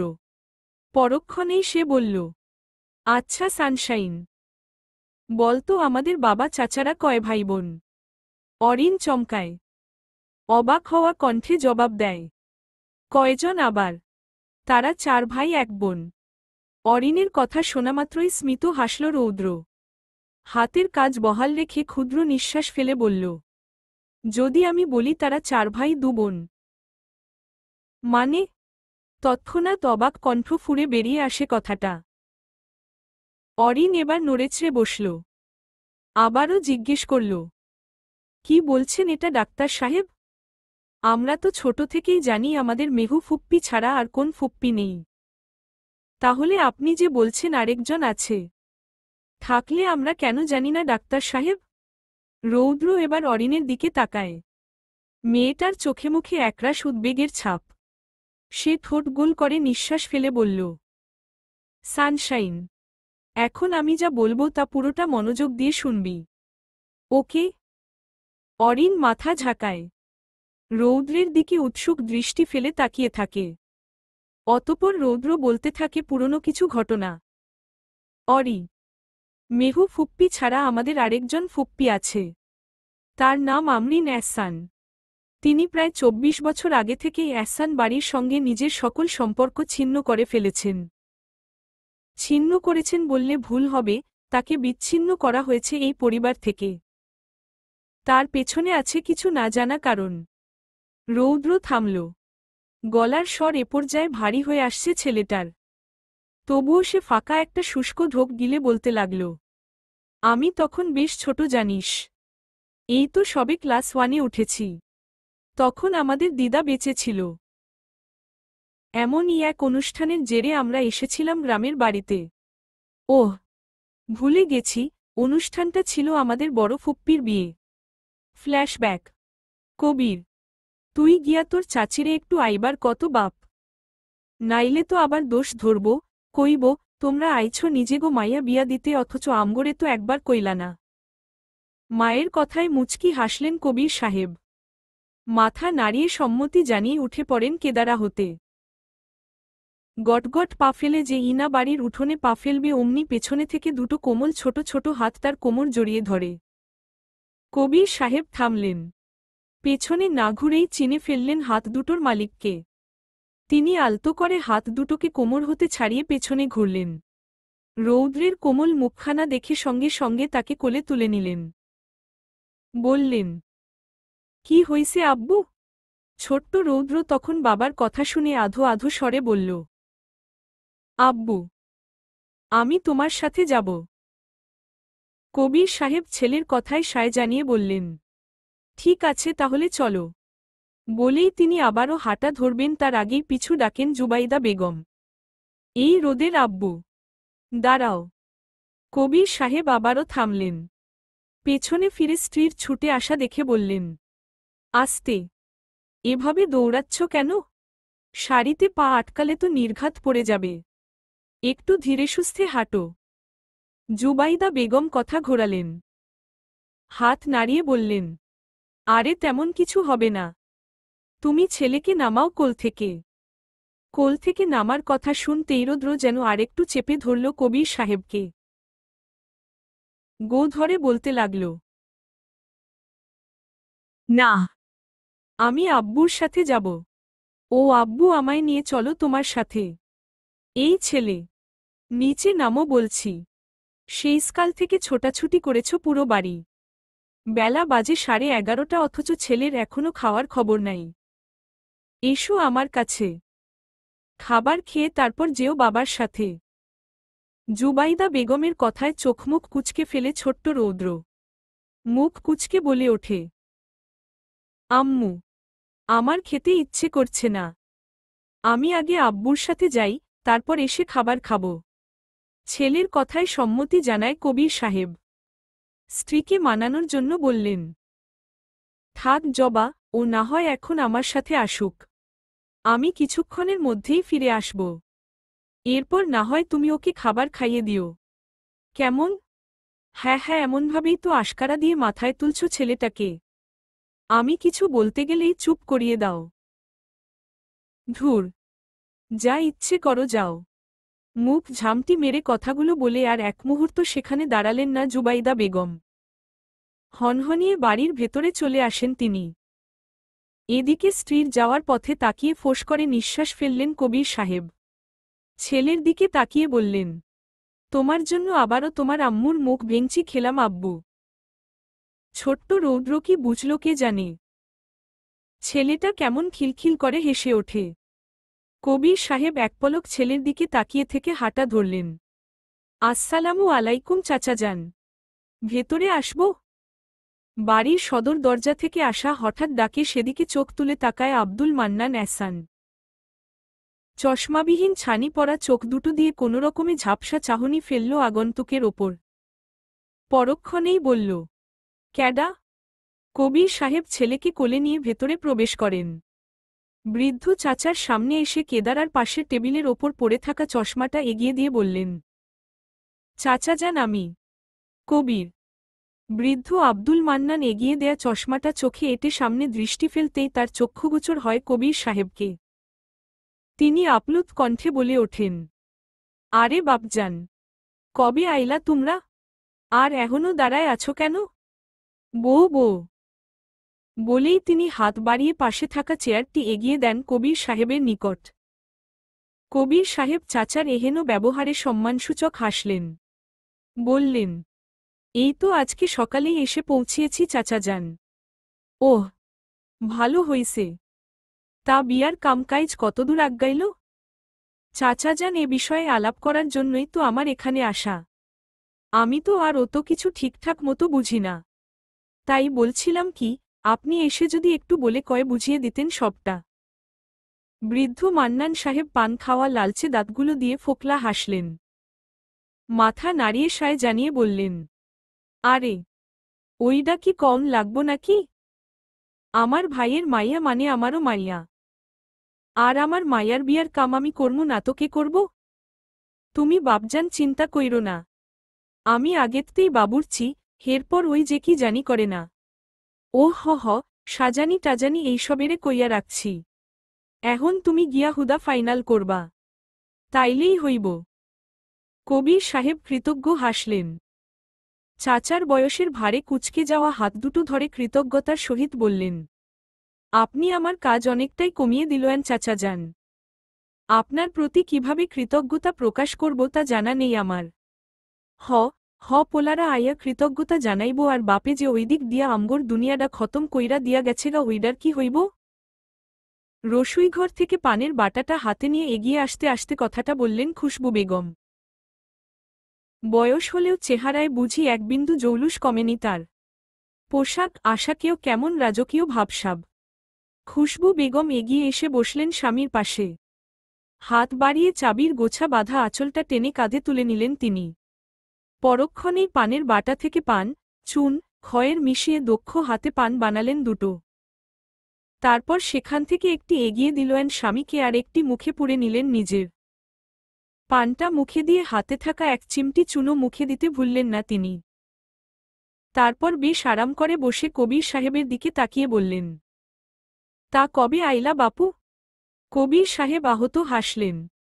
মাথা নিচু রেখে জবাব দিলেন, জি কাকিমা, আজকে সকালেই আসছি।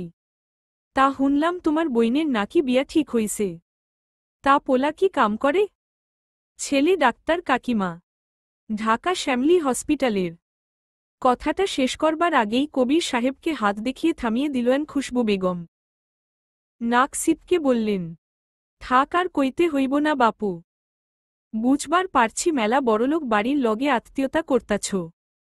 পরপর এমন আক্রমণাত্মক কথাবার্তায় ভ্রু কুচকান মান্নান সাহেব। অবশেষে বিরক্ত হয়ে বলেই ফেললেন, আহ, একটু থামো তো আরিফের মা। কি শুরু করলা? পোলাডা আইছে কতগুলা দিন পরে। কই হের লাইগা একটু নাস্তা পানির ব্যবস্থা করবা তা না কইরা কিসব কথা জুইরা বইছ। যাও ভিতরে যাইয়া হের লাইগা নাস্তা পানির ব্যবস্থা করো। স্বামীর এহেন কথায় মুখ ভেঙচি কাটেন খুশবু বেগম। মুখ ঝামটি মেরে বলে ওঠেন, হুম, একটু কথাও কি কইবার পারি না আমি? কইলে কি জাত যাইবনি তোমার? মান্নান সাহেব জবাবে কিছু বলতে যাবেন তার আগেই কবির সাহেব বলে ওঠেন, চাচা যান, এখন তাহলে উঠি আমি। বাড়িতে তো প্রচুর কাজ পড়ে আছে, আমি না হয় সেদিকটা গিয়ে সামলাই। হাতে তো আর বেশি দিন নেই, এই আজকের দিনটাই। কবির সাহেবের কথায় মান্নান সাহেব চেয়েও কিছু বলতে পারলেন না। ছেলেটাকে যে একটু আটকাবেন তারও বা উপায় কই?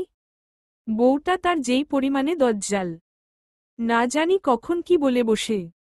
মান্নান সাহেব একটা ক্ষুদ্র নিঃশ্বাস ফেলেন, কবিরের দিকে তাকিয়ে বললেন, আচ্ছা বাপজান, তুমি তাইলে যাও, আমিও আইতাছি। কবির সাহেব মাথা নাড়লেন, চুপচাপ হেঁটে চলে গেলেন বাড়ির বাইরে। মনে মনে ভাবলেন, আব্বা, আপনি থাকলে হয়তো আমাদের এত কথা শুনতে হতো না। আরে শাহানুর, কেমন আছিস তুই? চট্টগ্রাম থেকে ফিরলি কবে? সম্মুখে দাঁড়ানো কবির সাহেবের কথায় মৃদু হেসে জবাব দেয় শাহানুর, জি আলহামদুলিল্লাহ ভাই, আপনি কেমন আছেন? হ্যাঁ বেশ ভালো। তা তুই গিয়েছিলি বাড়িতে? দেখা করেছিস সবার সাথে? কবির সাহেবের শেষ কথাটি কর্ণপাত হওয়া মাত্রই মুখটা পানসে হয়ে আসে শাহানুরের। কোনোমতে মুখে মেকি হাসি টেনে মাথা নিচু করে বলল, জি না ভাইজান, যাইনি এখনো। কবির সাহেব আহত চোখে তাকিয়ে রইলেন শাহানুরের মুখের দিকে। অতপর রৌদ্রের হাতটা হাতের মুঠোয় নিয়ে এগিয়ে এলেন খানিকটা। ব্যথিত কণ্ঠে বললেন, তুইও কি কাকিমার কথা শুনে রাগ অভিমান করে আছিস ভাই? আপন হয়েও পরের মতো দূর দূর করবি? শাহানুর তৎক্ষণাৎ চোখ তুলে কবির সাহেবের ছলছল হয়ে আসা চোখজোড়ার দিকে তাকিয়ে বিচলিত হয়ে বলতে লাগল, না না ভাইজান, এমন কোন বিষয় না, তুমি শুধু শুধু এসব ভেবে মন খারাপ করো না। আচ্ছা চলো আমিও তোমার সাথে যাচ্ছি। কথাটা শেষ করে শাহানুর কবির সাহেবের অন্য হাতটা ধরে চলে আসে রাস্তার ওপাশে থাকা খায়রুল এহসানের ভিটেতে। আব্দুল মান্নান সাহেব অন্যমনস্ক হয়ে বসে আছেন নিজ কেদারায়। চোখ দুটো কেমন ঘোলাটে হয়ে আছে তার। গালভর্তি পাকধরা লম্বা দাড়িগুলোয় মেহেদি দিয়ে লাল করে রাখা, মাথার ওপরের চুলগুলো ছেটে ছোট করে রাখা, পরনে একটা ধবধবে সাদা লুঙ্গি আর ঢোলা ফতুয়া। মানুষটা যখন নিজের ভাবনায় বিভোর তখনই সেখানে আগমন ঘটে আরিফ এহসানের। বাবাকে এমন অন্যমনস্ক হয়ে বসে থাকতে দেখে আরিফ সাহেব বলল, আব্বা, এমনে বইসা আছেন কেন? কি ভাবেন এত? হঠাৎ ডাকে এক প্রকার হকচকিয়ে ওঠেন বৃদ্ধ মান্নান সাহেব। চকিত দৃষ্টি ফেলেন ছেলের ওপর। বলতে লাগলেন, না, তেমন কিছু না, আসলো ওই কবির গো লইয়া একটু ভাবতাছিলাম আর কি। কবিরদের কথা শুনতেই বুঝি ঠান্ডা মেজাজটা মুহূর্তেই চটে যায় আরিফের। হৃদয়ের মাঝে খানিকটা ভাঁজ ফেলে কর্কশ গলায় বলে, হে গোরে নিয়া আফনে এত কিয়ের চিন্তা করেন? আফনে বুড়া মানুষ আফনে করবেন আল্লাহ আল্লাহ। কিয়ের যার না তার লাইগা চিন্তা কইরা নিজের শরীর নষ্ট করেন। ছেলের মুখে এমন কথা শুনে আহত হলেন মান্নান সাহেব। আহত চোখে ছেলের দিকে তাকিয়ে বললেন, ওরা কি কোনো জাতা? ওরা হইছে গিয়া আমাগো আপন, আমার আপন ভাইয়ের পোলাপান, আর তগো আপন চাচাতো ভাই বইন। তারপরও হেগো লইয়া এসব কওয়াডা কি ঠিক হইল আরিফ? হ হ, আমরা কিছু কইলেই বেঠিক, আর যত ঠিক তুমি আর তোমার মরা ভাই আর তার পোলাপানেরা। স্বামীর কথার প্রত্যুত্তরে যথাসম্ভব খেকিয়ে ওঠে কথাটা বলে থামলেন খুশবু বেগম। হাতে পানির জগটা নিয়ে এসে সেটা শব্দ করে টেবিলের ওপর রাখলেন তিনি। পরপরই স্বামীর দিকে তাকিয়ে শক্ত গলায় বললেন, আর কতকাল গুনগান গাইবা তোমার ভাই আর তার পোলাপানের? হেরা যে আমগো এত ক্ষতি করল, তারপরেও কেন তোমার শিক্ষা হয় না? কেন বুঝো না ওই দিনে এক একটা কালসাপ? কারণ কালসাপের উরস্যে কালসাপই তৈয়ার হয়। মান্নান সাহেব এবার মাথা নাড়িয়ে নাকচ করলেন স্ত্রীর কথা। তাকে শুধরে দিয়ে বললেন, তুমি আবারও ভুল কইতাছ আরিফের মা। খায়রুলের এনে কোনো রকমের দোষ আছিল না। ওইডা তো আমার। কথাটা সম্পূর্ণ হতে না দিয়ে মাঝপথে থামিয়ে দিলেন খুশবু বেগম। রাগান্বিত হয়ে বলতে লাগলেন, মিথ্যা কথা কইবা না আরিফের বাপ। আমি কিন্তু কিচ্ছু ভুলি নাই। আমি ভুলি নাই তোমার ভাইয়ের বেইমানি। ভুলি নাই উইদিনের কথা। আমি বড় ভাইয়ের বউ হইয়াও তোমার ছোট ভাইয়ের পাদুইটা ধরা বাকি রাখছিলাম শুধু। কত অনুনয় কইরা কইলাম তোমার ভাইয়েরে, যাতে তোমারে পুলিশের হাত থেইকা ছাড়ায় আনে। কিন্তু তোমার ভাই কি করল? খায়রুল আমার থেইকা মুখ ফিরায় নিল। তার ক্ষমতা থাকা সত্ত্বেও তোমারে জেল থেইক্কা ছাড়াইল না। তুমি হয়তো ভুইলা গেছ সব আরিফের বাপ।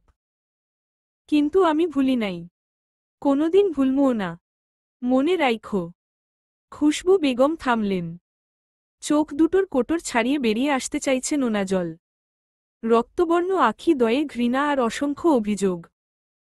যেন তা চিৎকার দিয়ে জানান দিচ্ছে, মাফ করবেন না তিনি। আরিফ মায়ের ছলছল চোখজোড়া দেখে এগিয়ে আসে। মাকে এক হাতে আগলে নিয়ে বলে, কাইন্দো না মা। যার যার পাপের শাস্তি হে পাইব। তুমি শুধু আল্লাহরে কও।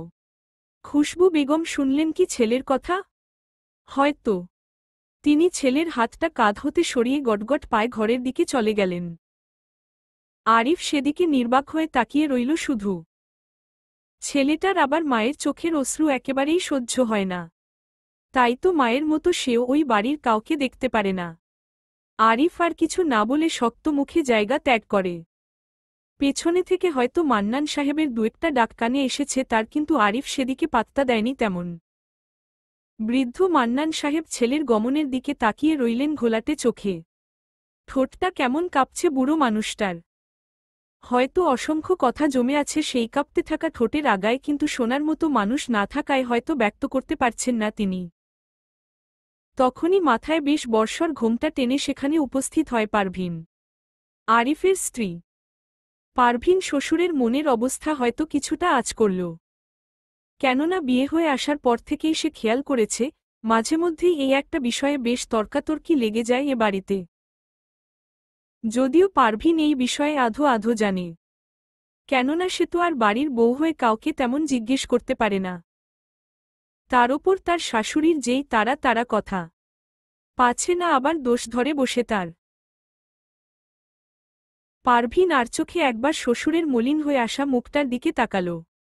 মিনমিনে স্বরে জিজ্ঞেস করল, আব্বা, কি হইছে? মন খারাপ কইরা আছেন যে?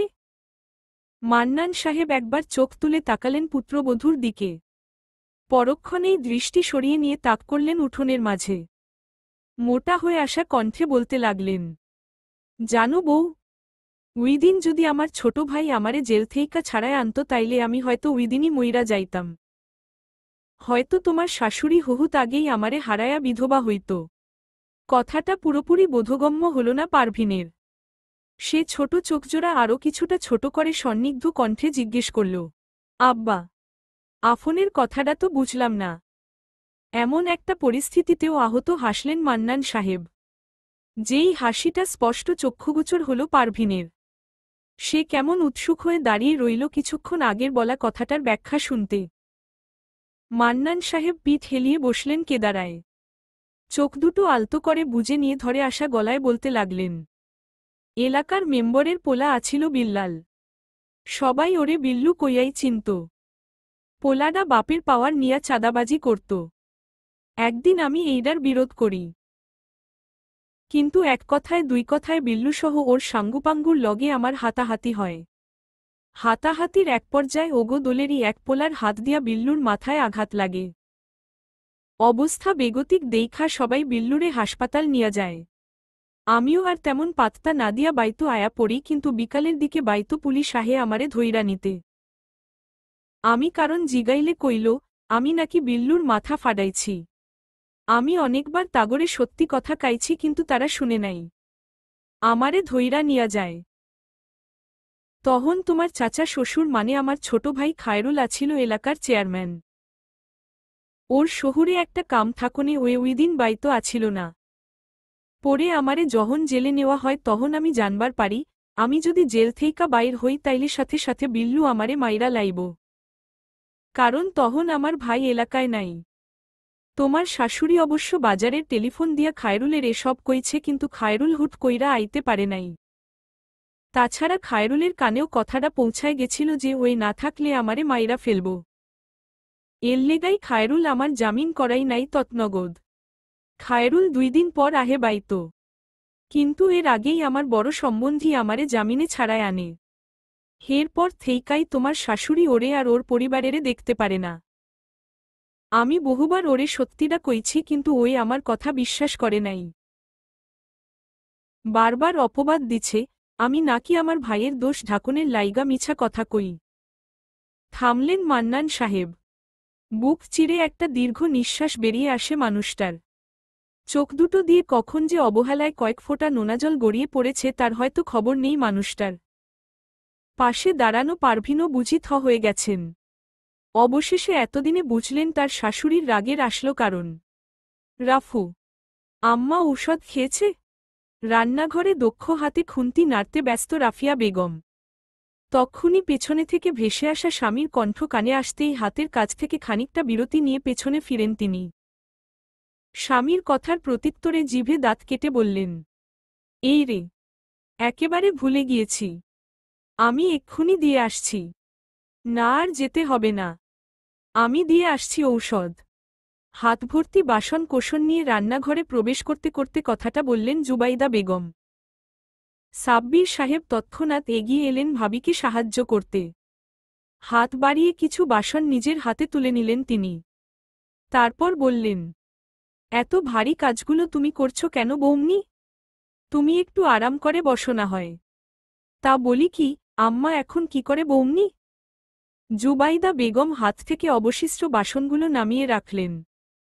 কপালে জমে থাকা বিন্দু বিন্দু ঘামগুলো হাতের উল্টোপিঠে মুছে নিয়ে বললেন, আম্মা রোদ আর অনির সাথে আড্ডায় বসেছে। কি জানি কি বিষয় নিয়ে খিলখিল করে হাসছে তিনজন। যা মাথা মেতেছে না বলার বাইরে। রাফিয়া বেগম এহেন কথায় মৃদু হাসলেন। জগ থেকে এক গ্লাস পানি ঢেলে এগিয়ে দেয় জুবাইদা বেগমের দিকে। জুবাইদা বেগমও মুচকি হেসে নিয়ে নিলেন পানিটা। পুরো গ্লাসের পানিটা একদমই শেষ করে থামলেন তিনি। পাশ থেকে তখন সাব্বির সাহেব বলে ওঠেন, আচ্ছা, আমি না হয় আম্মাকে দেখে আসি। তোমাদের কিছু লাগলে আমাকে বলো কেমন? রাফিয়া বেগম মাথা কাত করলেন। সাব্বির সাহেবও প্রস্থান ঘটায় সেখান থেকে। তিনি যেতেই রাফিয়া বেগম বললেন, বাচ্চাটার এখন কি অবস্থা রে জবা? নড়ছে কেমন? জুবাইদা বেগম মিহি হেসে আলতো করে ফুলো পেটটায় হাত বুলালেন। বললেন, আর বলিস না, বাচ্চাটা যা দুষ্ট হচ্ছে না। পেটের ভেতর থাকতেই যা শুরু করেছে না জানি বের হলে কি করে। এই দেখ দেখ এখনো কেমন লাথি দিচ্ছে। রাফিয়া বেগম তড়িঘড়ি করে এগিয়ে এসে কান এগিয়ে ধরলেন জুবাইদা বেগমের পেটের কাছে। ভেতর থেকে ছোট্ট জানটার নড়াচড়ার মাত্রা টের পেয়ে উল্লাসিত কণ্ঠে বললেন, দেখ জবা, সোনা বাচ্চাটার বুঝি বেরিয়ে আসতে আর তরস হইছে না। হয়তো সেও চাচ্ছে তার বড় ফুপ্পির বিয়েটা উপভোগ করতে। জুবাইদা বেগম নিঃশব্দে হাসলেন। বলতে লাগলেন, ভালোয় ভালোয় সবটা হয়ে গেলেই হয় রে রাফু। আরে হাতটা ছাড়ো, কেউ দেখে ফেললে সর্বনাশ হয়ে যাবে। বড় ভাইজান এখন বাড়িতেই আছে। তাছাড়া বাড়ি ভর্তি মানুষ। দয়া করে হাতটা ছাড়ো। আমরিনের একের পর এক অনুনয়ের পরও তার হাতটা ছাড়ল না শাহানুর। মেয়েটাকে একটা ফাঁকা ঘরে নিয়ে এসে দরজাটা লাগিয়ে দেয় ভেতর দিয়ে। পরক্ষণেই আমরিনের হাতটা চেপে ধরে বলতে লাগল, কেন করছো বিয়েটা? তুমি তো আমায় ভালোবাসো তাই না? তবুও আমায় ভালোবেসে অন্য একজনকে কিভাবে বিয়ে করছো তুমি আমরিন? আমরিন নির্বিকার ভঙ্গিতে দাঁড়িয়ে রইল মাথা নিচু করে। তা দেখে শাহানুর অধৈর্য হল। ব্যস্ত কণ্ঠে বলল, চুপ করে থেকো না আমরিন। আমার কষ্ট হচ্ছে, তুমি কি বুঝছো না সেটা? আমরিন এবার মুখ তুলে চাইল। ভিজে ওঠা চোখ দুটো তাক করল শাহানুরের পানে। বলল, বড় ভাইজান হুট করে বিয়েটা ঠিক করে ফেলেছে। আমি কিছু জানতামও না এ বিষয়ে। যখন আমি জানতে পারি, বিষয়টা ততক্ষণে অনেকটাই গড়িয়ে গেছে। আমি এখন কি করব বলো? শাহানূর বুঝল ব্যাপারটা। মেয়েটার গালে আলতো হাত রেখে তার ভিজে ওঠা চোখ দুটো মুছে দিল সযত্নে। নমনীয় কণ্ঠে বলল, কেঁদো না আমরিন। যা করার আমি করব। তুমি শুধু আমার পাশে থেকো। কি বলো, থাকবে তো? আমরিন হয়তো সম্পূর্ণ বিষয়টা অত ভালোভাবে বুঝে ওঠেনি। মেয়েটার চোখে মুখে একরাশ জিজ্ঞাসা। শুধু মাথা নাড়িয়ে কোনোরকমে সায় জানায় শাহানূরের কথায়। পরদিন সকালবেলা। ও বড় বৌমা, বলি এদিকে একটু আসো তো। আমার বাতের ব্যামোর মলমটা কই রেখেছ গো? খুঁজে পাচ্ছি না যে। একের পর এক হাত ছোড়ায় বেশ ক্লান্ত বৃদ্ধা ফজিলাতুন্নেসা বেগম। কপালে দু-তিনেক ভাঁজ ফেলে বিড়বিড় করছেন তিনি। এত্তগুলান ডাক দিলাম, একটাও কি কানে গেল না কারো? বুড়া হইছি দেইখা এখন দামও পাই না। বৌঠান আসমু? আমেনা বেগমের ডাকে সেদিকে ফিরলেন বৃদ্ধা। তাকে দেখে রাগে গজগজ করতে করতে বললেন তিনি, কিরে আবুলের বউ, তোরে কোবার কইরা কইলাম তুই আমার লগে লগে থাহিস, কিন্তু তা না কইরা তুই খালি বিলে বিলে হাঁটোস। পৌরার কথায় মুচকি হাসলেন আমেনা বেগম। তড়িঘড়ি করে এসে পৌরার বাতের মলমটা এপাশ ওপাশ থেকে খুঁজে আনলেন তিনি। তারপর পৌরার পায়ের কাছে বসে পা মালিশ করতে লাগলেন তিনি। আমরিন কই ছোট বউ? শাশুড়ির কথায় বসা ছেড়ে উঠে দাঁড়ায় রাফিয়া বেগম। বললেন, আম্মা, ও তো নিজের রুমেই আছে বোধ হয়। সাথে সাথে মাথা নাড়ালেন পৌরা। না, ওই ঘরে নাই। আবুলের বৌরে দিয়া ছাদেও খুঁজছি কিন্তু পাই নাই। কই গেছে মাইয়াডা? রাফিয়া বেগম চিন্তিত হলেন এহেন কথায়। কিছু একটা বলার জন্য মুখ খুলবেন তার আগেই পেছনে থেকে জুবাইদা বেগম বলে ওঠেন, আম্মা, আমার মনে হয় আমরিন পাশের বাড়িতে গিয়েছে। এক্ষুনি এসে যাবে। আপনি অত চিন্তা করবেন না। চিন্তা কি সাধে হয় বড় বৌমা? মাইয়াডার আইজ বিয়া অথচ এখনো কেমন ধেই করে এবাড়ি ওবাড়ি ঘুইরা বেড়ায়। লোকে দেখলে কি কইব হেই খেয়াল আছে? শাশুড়ির কথার পিঠে আর কি বলবেন, খুঁজে পেলেন না দু বউ। চুপ করে দাঁড়িয়ে রইলেন তারা। ঠিক তখনই বাড়ির উঠোন জুড়ে চেঁচামেচির শুরু হয়। জুবাইদা বেগম, রাফিয়া বেগম একে অপরের দিকে একবার মুখ চাওয়াচাওয়ি করে ছুটে আসেন বাড়ির উঠোনে। কোথায় ছিলি তুই? সেইসকাল থেকে তোকে পুরো বাড়ি খুঁজে বেড়াচ্ছি অথচ তোর দেখা পাওয়া যাচ্ছে না। সাব্বির সাহেবের এহেন কথার প্রত্যুত্তরে মৌন রইল আমরিন। মাথা নিচু করে দাঁড়িয়ে আছে সে। তখনই পেছনে থেকে ভেসে আসে কবির সাহেবের শান্ত অথচ গম্ভীর গলা। বোরকা পরে কোথায় গিয়েছিলি তুই? আর শাহানূর তুই ওর হাত ধরে আছিস কেন? শাহানূর একটা শুকনো ফাঁকা ঢোক গিলল। মাথা খানিকটা উঁচু করে আমরিনের হাতটা আরেকটু শক্ত করে হাতের মুঠোয় পুরে নিল। বলল, আমি ওকে বিয়ে করেছি কবির ভাই। আমি ওকে ভালোবাসি। ঠাসস শাহানূরের কথাটা শেষ হবার আগেই তার গালে সশব্দে চড় পড়ে। শাহানূর সহ উপস্থিত সকলেই এতে খানিকটা ভরকে যায়। কয়েক জোড়া হতভম্ব চোখ মুহূর্তেই এসে পড়ে খুশবু বেগমের ওপর। মানুষটা কেমন রাগে থরথর করে কাঁপছে। চেহারায় দেখা মিলেছে স্পষ্ট রাগের আভাস। তিনি এগিয়ে এসে খপ করে চেপে ধরে শাহানূরের কলার। তারপর আবারও দুগালে সশব্দে চড় বসান ছেলেটার। শাহানূরের হলদেটে ফর্সা মুখখানা চোরের তোপে ইতোমধ্যেই লালচে হয়ে উঠেছে। খুশবু বেগম চেঁচিয়ে উঠে বলতে লাগলেন, কেন করলি তুই এমনটা? কেন করলি ওই কালসাপের মাইয়ারে বিয়া? কেন আমার ঘরে আমার শত্রুর মাইয়ারে বিয়া কইরা তুললি? কেন করলি জবাব দে। কথাটা বলতে গিয়ে বেশ কয়েকবার থামলেন খুশবু বেগম। হয়তো রাগে হিতাহিত জ্ঞানশূন্য হয়ে পড়েছেন তিনি। খুশবু বেগম ছেলেকে মারতে আরেকবার হাত তুলবেন তার আগেই তার হাতটা চেপে ধরে মান্নান সাহেব। স্ত্রীর দিকে অগ্নিদৃষ্টিতে তাকিয়ে দাঁত কটমট করে বললেন, আরেকবার আমার পোলার গায়ে হাত দিবা না আরিফের মা। ও কোন খুন করে নাই যে ওরে এমনে মারতে হইব।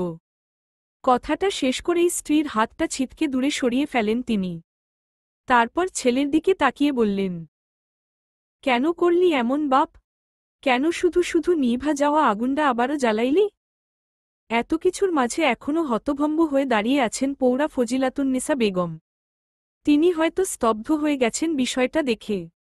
এদিকে এতক্ষণ বহু কষ্টে নিজেকে কোনোমতে সামলে রাখছিলেন কবির সাহেব, কিন্তু না, এবার যেন তার ধৈর্যও বাঁধ ভাঙল।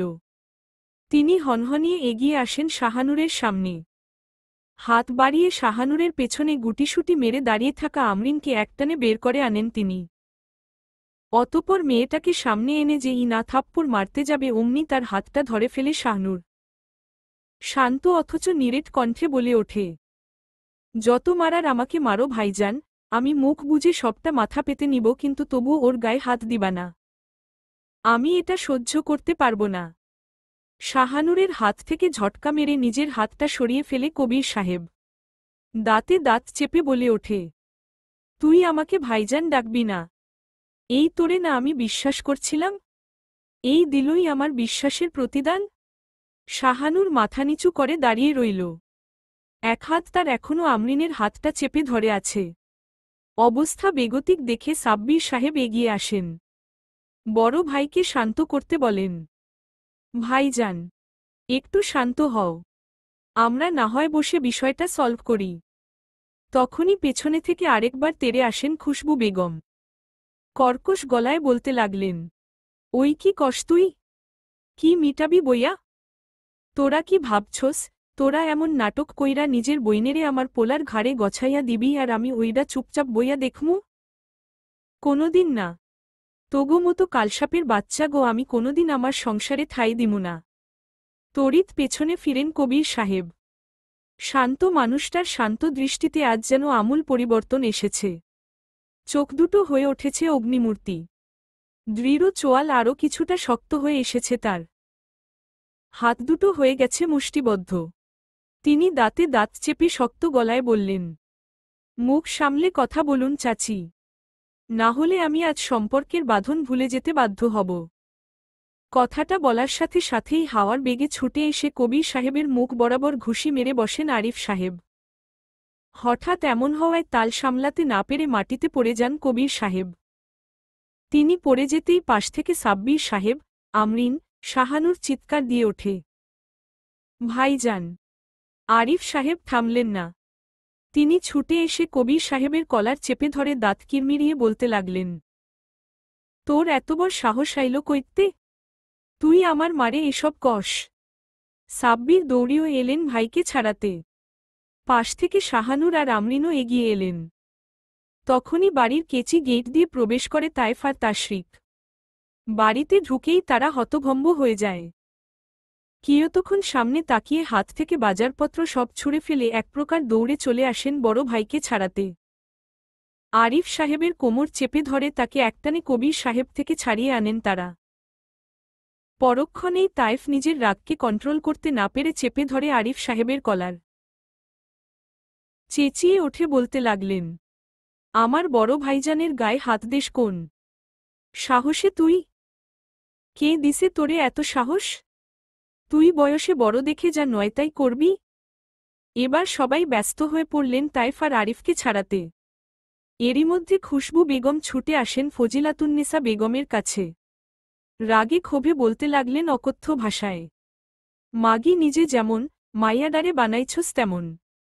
বলি তোর কি লাজ নাই রে? তুই, তোর জামাই আমাগো এত ক্ষতি কইরাও কি শান্তি পাস নাই, যে এখন মাইয়া লেলাইয়া দিছস আমার পোলার পিছে? তোগো কি লজ্জা শরম নাই রে? জামাই খাইয়াও কি লাজ হয় নাই তোর? তোর জায়গায় আমি হইলে ডুইব্বা মরতাম মাগি। খুশবু বেগমের এমন উদ্ভট অকথ্য ভাষায় গালিগালাজ দেখে এগিয়ে আসেন রাফিয়া বেগম। শক্ত গলায় বলেন, মুখ সামলে কথা বলুন কাকিমা। আম্মা কিংবা আমরা কেউই জানতাম না ওদের প্রেমের বিষয়ে। জানলে হয়তো আগেই ওদের না করে দিতাম আমরা। মুখ ভেঙচি কাটেন খুশবু বেগম। মুখ ঝামটি মেরে বলে ওঠেন, হইছে হইছে আর শাশুড়ির হইয়া গুণ গাইতে হইব না। ওই মাগি আস্ত একটা কালসাপ।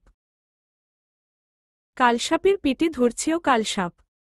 আইজকা সবডিরে কাইটটা গাঙ্গে ভাসামু। খুশবু বেগম কথাটা শেষ করবার সাথে সাথে ওদিকে ধপ করে মাটিতে পড়ে যান ফজিলাতুন্নেসা বেগম। চোখ দুটো তৎক্ষণাৎ বন্ধ হয়ে আসে পৌরার। রাফিয়া বেগম হকচকান। জুবাইদা বেগম তড়িঘড়ি চিৎকার দিয়ে ওঠেন। রোদের আব্বু, তাড়াতাড়ি এদিকে আসো, আম্মা জানি কেমন করছে। থমকান সবাই। ইতোমধ্যে চলা বিশাল হট্টগোল যেন নিমিষেই বন্ধ হয়ে যায়। কবির সাহেব সহ তার বাকি 3 ভাই ছুটে আসেন তাদের মায়ের নিকট। মায়ের মাথাটাকে কোলে তুলে কবির সাহেব বললেন, আম্মা। ও আম্মা, কি হইছে তোমার? চোখ বন্ধ করলা কেন আম্মা? আম্মা, আম্মা গো, চোখ খুলো আম্মা। কথাটা বলতে গিয়ে এক ফোঁটা অশ্রু টুপ করে গড়িয়ে পড়ে কবিরের চোখ হতে। তিনি সঙ্গে সঙ্গে চেঁচিয়ে উঠেন, সাব্বির, তাড়াতাড়ি ভ্যান ডাক ভাই, আম্মারে হাসপাতালে নিতে হবে। সাব্বির সাহেব এক প্রকার ছুটে গেলেন ভ্যান খুঁজতে। এদিকে তাশরিক সাহেব আগুন চোখে তাকায় ওই বাড়ির সদস্যদের দিকে। পরক্ষণেই ছুটে যায় রসুই ঘরে। হাতে একটা জ্বলন্ত লাকড়ির টুকরো নিয়ে বেরিয়ে আসে সে। যে ইনা ও বাড়ির মানুষদের দিকে এগোতে যাবে তার আগেই তাকে জড়িয়ে ধরে আটকে ফেলে তায়েফ। তাশরিক রাগে ফোঁস ফোঁস করতে করতে বলে ওঠে, ভাইজান ছাড়ো বলছি। আজকে এদের একদিন কিংবা আমার একদিন। তায়েফ ছাড়লেন না ছোট ভাইকে। উল্টো বোঝাতে লাগলেন বুঝদারদের মতো, ভাই, আল্লাহর দিকে তাকা আর মাটির দিকে তাকা। একটু ধৈর্য ধর ভাই, এই মুহূর্তে আম্মারে সুস্থ করতে হবে। একটু সামলা নিজেরে ভাই। তাশরিক হয়তো বুঝল কিছুটা। তায়েফের বুকে থেকেই হাত থেকে জ্বলন্ত কাঠোটা ছিটকে দূরে ফেলে দিলেন। তারপর আরিফ আর খুশবু বেগমের দিকে তাকিয়ে সতর্ক বাণী ছুড়ে বললেন, আমার আম্মার যদি কিছু হয় মাঙ্গের পো, তোরে আমি জ্যান্ত মাটিতে পুঁতে ফেলব। মনে রাখিস। সদর হাসপাতাল। তড়িঘড়ি করে ভ্যান থেকে ফজিলাতুন্নেসা বেগমকে কোলে তুলে নামালেন কবির সাহেব। মাকে কোলে নিয়েই চলে আসেন হাসপাতালের ভেতরে। পেছনে পেছনে তার 3 ভাইও ছুটে আসেন। সাব্বির সাহেব এগিয়ে এসে ডাকতে লাগলেন, ডাক্তার কই? নার্স, এদিকে আসেন তাড়াতাড়ি। তৎক্ষণাৎ 2জন ওয়ার্ড বয় এগিয়ে আসেন স্ট্রেচার নিয়ে। রোগীকে স্ট্রেচারে করে ধীরে ধীরে নিয়ে গেলেন কেবিনে। কবির সাহেবরাও ছুটে গেলেন সেদিকে, কিন্তু কেবিনের সামনে যেতেই তাদের আটকে দিলেন ডাক্তার। বললেন, এখানে দাঁড়িয়েই অপেক্ষা করুন। অগত্যা সেখানে দাঁড়িয়েই অপেক্ষার প্রহর গুনতে থাকেন তারা। টানা 2 ঘণ্টা পর ডাক্তার বেরিয়ে আসেন কেবিন থেকে। এতক্ষণ যাবৎ প্রহর গুনতে থাকা ছেলেগুলো কেমন উৎসুক দৃষ্টি ফেলে এগিয়ে আসে ডাক্তারের নিকট। কবির সাহেব অধৈর্য ভঙ্গিতে জিজ্ঞেস করলেন, আম্মা কেমন আছে ডাক্তার? আমার আম্মা সুস্থ আছে তো? জবাবে ডাক্তার মৌন রইল। হয়তো ভেতরে ভেতরে উপযুক্ত কথা সাজাতে ব্যস্ত তিনি। উপস্থিত সকলে এবার চিন্তায় পড়ল। তাদের মধ্যে থেকে সাব্বির সাহেব ধীর স্বরে জিজ্ঞেস করলেন, আম্মার কি হয়েছে ডাক্তার? ডাক্তার এবার মুখ থেকে মাস্ক সরালেন। মুখটায় আধার নামিয়ে বললেন, আপনার আম্মা ব্রেইন স্ট্রোক করেছে। মস্তিষ্কে ইতোমধ্যেই রক্তক্ষরণ শুরু হয়ে গিয়েছে। কখন কি হয়ে যায় আমরা ঠিক বলতে পারছি না। সহসা থমকে যায় সকলে। গলা হয়ে আসে বাক্রুদ্ধ। কবির সাহেব খানিকটা কেঁপে ওঠে, পিছিয়ে যায় 2 কদম। তাকে তৎক্ষণাৎ আগলে ধরে তার 3 ভাই। এমন একটা পরিস্থিতি দেখে ডাক্তারের মনটাও যেন হু হু করে উঠল। তিনি চোখ দুটো হালকা মুছে নিয়ে বললেন, আপনারা চাইলে রোগীর সাথে শেষবারের মতো দেখা করে নিতে পারেন। বলা যায় না কখন কি হয়ে যায়। বলেই তিনি তৎনগদ সেখান থেকে প্রস্থান ঘটান। এদিকে কবির সাহেব এবং তার 3 ভাইয়ের অবস্থা বুঝি একেবারেই ভেঙে পড়ার মতো। তারা সকলেই একসাথে কেবিনে ঢুকে। ভেতরে ঢুকতেই তাদের বুকটা মোচড় দিয়ে ওঠে। বিছানায় নির্জীব হয়ে পড়ে থাকা মানুষটার মুখে অক্সিজেন মাস্ক। চোখ দুটো বন্ধ করে রাখা, হাতে ক্যানোলা লাগানো। ইস, মায়ের এমন দুরস্ত অবস্থা একেবারেই চোখে দেখা দেয়। কবির সাহেব একটু একটু করে এগিয়ে এলেন। মায়ের বিছানার পাশে টুলে বসে আলতো হাত মায়ের মাথার ওপর রাখে। তখনই ধীরে ধীরে চোখ মেলে তাকায় পৌরা। চোখের সামনে ছেলেদের দেখতে পেয়ে মৃদু হাসলেন ভেজা চোখে। তাশরিক বুঝি আর ধরে রাখতে পারল না নিজেকে। ফট করে এসে জড়িয়ে ধরে মাকে। মায়ের বুকের ওপর মাথা রেখে হু হু করে কাঁদতে থাকে ছেলেটা। তারপর বলতে থাকে, আম্মা, আমাদের ছেড়ে যেও না আম্মা। তুমি ছাড়া আমাদের আর কে আছে আম্মা? তুমি ছাড়া আমাকে আর কে শাসন করবে আম্মা? কে আদর করে ভাত খাইয়ে দেব আমায়? আম্মা, আম্মা গো, আমাদের ছেড়ে যেও না আম্মা।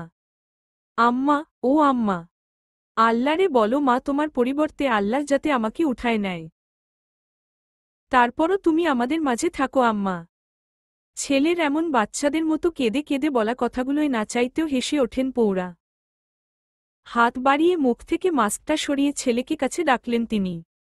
তাশরিকও বুক হতে উঠে মায়ের মুখের কাছে আসে। বৃদ্ধা ছেলের মুখটা হাতের আজলায় নিয়ে ছেলের কপাল বরাবর ঠোঁট ছুঁয়ে দেয়। বলে ওঠে, আল্লাহ তোদের আরও বেশি নেক হায়াত দেখ বাবা। তোরা যেন মানুষের মতো মানুষ হতে পারিস। থামলেন বৃদ্ধা। চোখের ইশারায় অদূরে দাঁড়িয়ে থাকা সাব্বির আর তাইফকে কাছে ডাকলেন। তারাও বুঝি কালবিলম্বহীন এগিয়ে এলো মায়ের নিকট। পৌরা দু ছেলেকে মন ভরে আদর করলেন।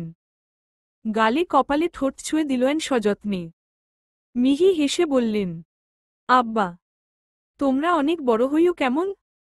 ছেলে দুটো বুঝি আর কান্না আটকে রাখতে পারল না।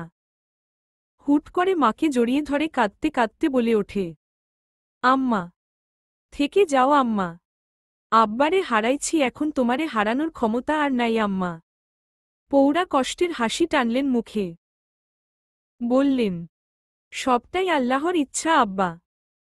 তিনি কখন কারে ডাক দেয় তা কি আর কেউ কইবার পারে? তিনি ছেলে দুজনকে ছেড়ে দিলেন।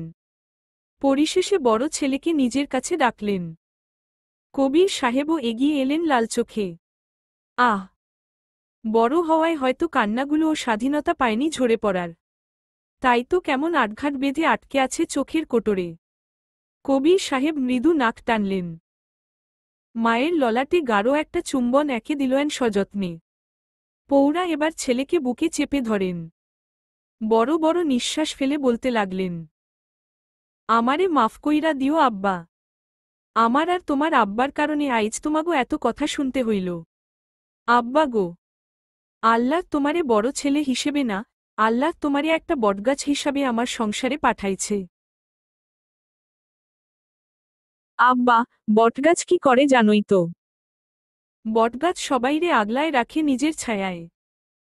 আব্বা, তুমিও তোমার ভাই বোনেরে আগলায় রাখবা সবসময়। আজকে আমারে কথা দেও আব্বা, আমার বাড়ির একটা ইটও যেন কোনোদিন আলাদা না হয়। কবির সাহেব মায়ের বুকে নিঃশব্দে চোখের জল ফেলে যাচ্ছেন। মায়ের শেষ কথাটায় নাক টেনে বললেন, কথা দিচ্ছি আম্মা, তাই হবে। পৌরা ব্যথিত হাসলেন। হঠাৎ করে তার নিঃশ্বাসের উঠানামার গতি মাত্রাতিরিক্ত বেড়ে গেল। উপস্থিত সকলেই হকচকিয়ে ওঠেন।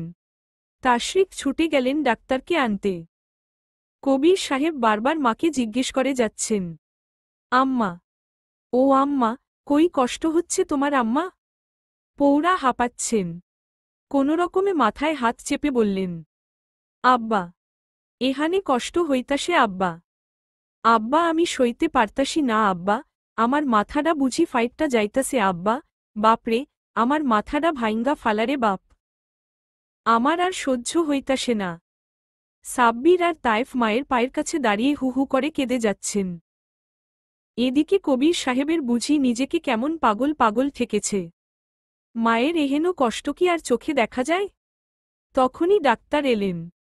রোগীর অবস্থা সিরিয়াস দেখে খানিকটা পরীক্ষা করে ফোঁস করে নিঃশ্বাস ফেলে বললেন, আপনি কালেমা পড়ুন। ব্যাস, কথাটা শোনামাত্রই যেন কান্নার হিড়িক পড়ে যায় রুমটিতে। কবির সাহেব বাদে বাকিরা হাউমাউ করে কাঁদছেন বুক ফাটিয়ে। কবির সাহেব স্থির দাঁড়িয়ে। মায়ের কাছে এগিয়ে এসে বললেন, আম্মা, আমার সাথে বলো, লা ইলাহা ইল্লাল্লাহু মুহাম্মাদুর রাসূলুল্লাহ। পৌরাও বুঝে গেলেন সময় ফুরিয়ে এসেছে তার। তিনি বড় বড় নিঃশ্বাস ফেলে ছেলের সঙ্গে থেমে থেমে বললেন, লা ইলাহা ইল্লাল্লাহু মুহাম্মাদুর রাসূলুল্লাহ। তারপর পরপর দুটো ঝাঁকুনি এলো পৌরার শরীরে। অতপর সেকেন্ডের ব্যবধানে দেহ একেবারে নিশ্চল হয়ে আসে বৃদ্ধার।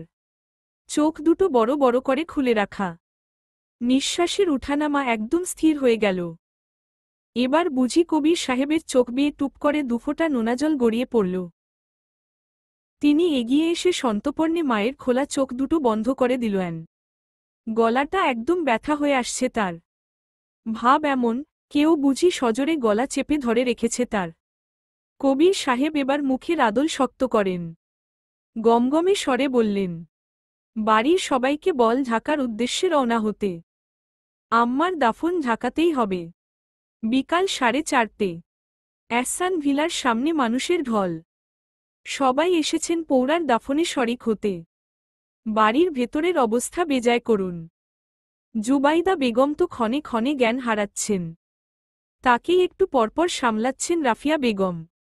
কিশোরী মেহরিনও বুঝি এখন তারই ভরসায় কেঁদে যাচ্ছে। আমেনা বেগম আর আবুল মিয়া এটা সেটা এগিয়ে দিচ্ছেন। তখনই বাড়ির সদর দরজার সামনে এসে উপস্থিত হয় আমরিন আর শাহানুর।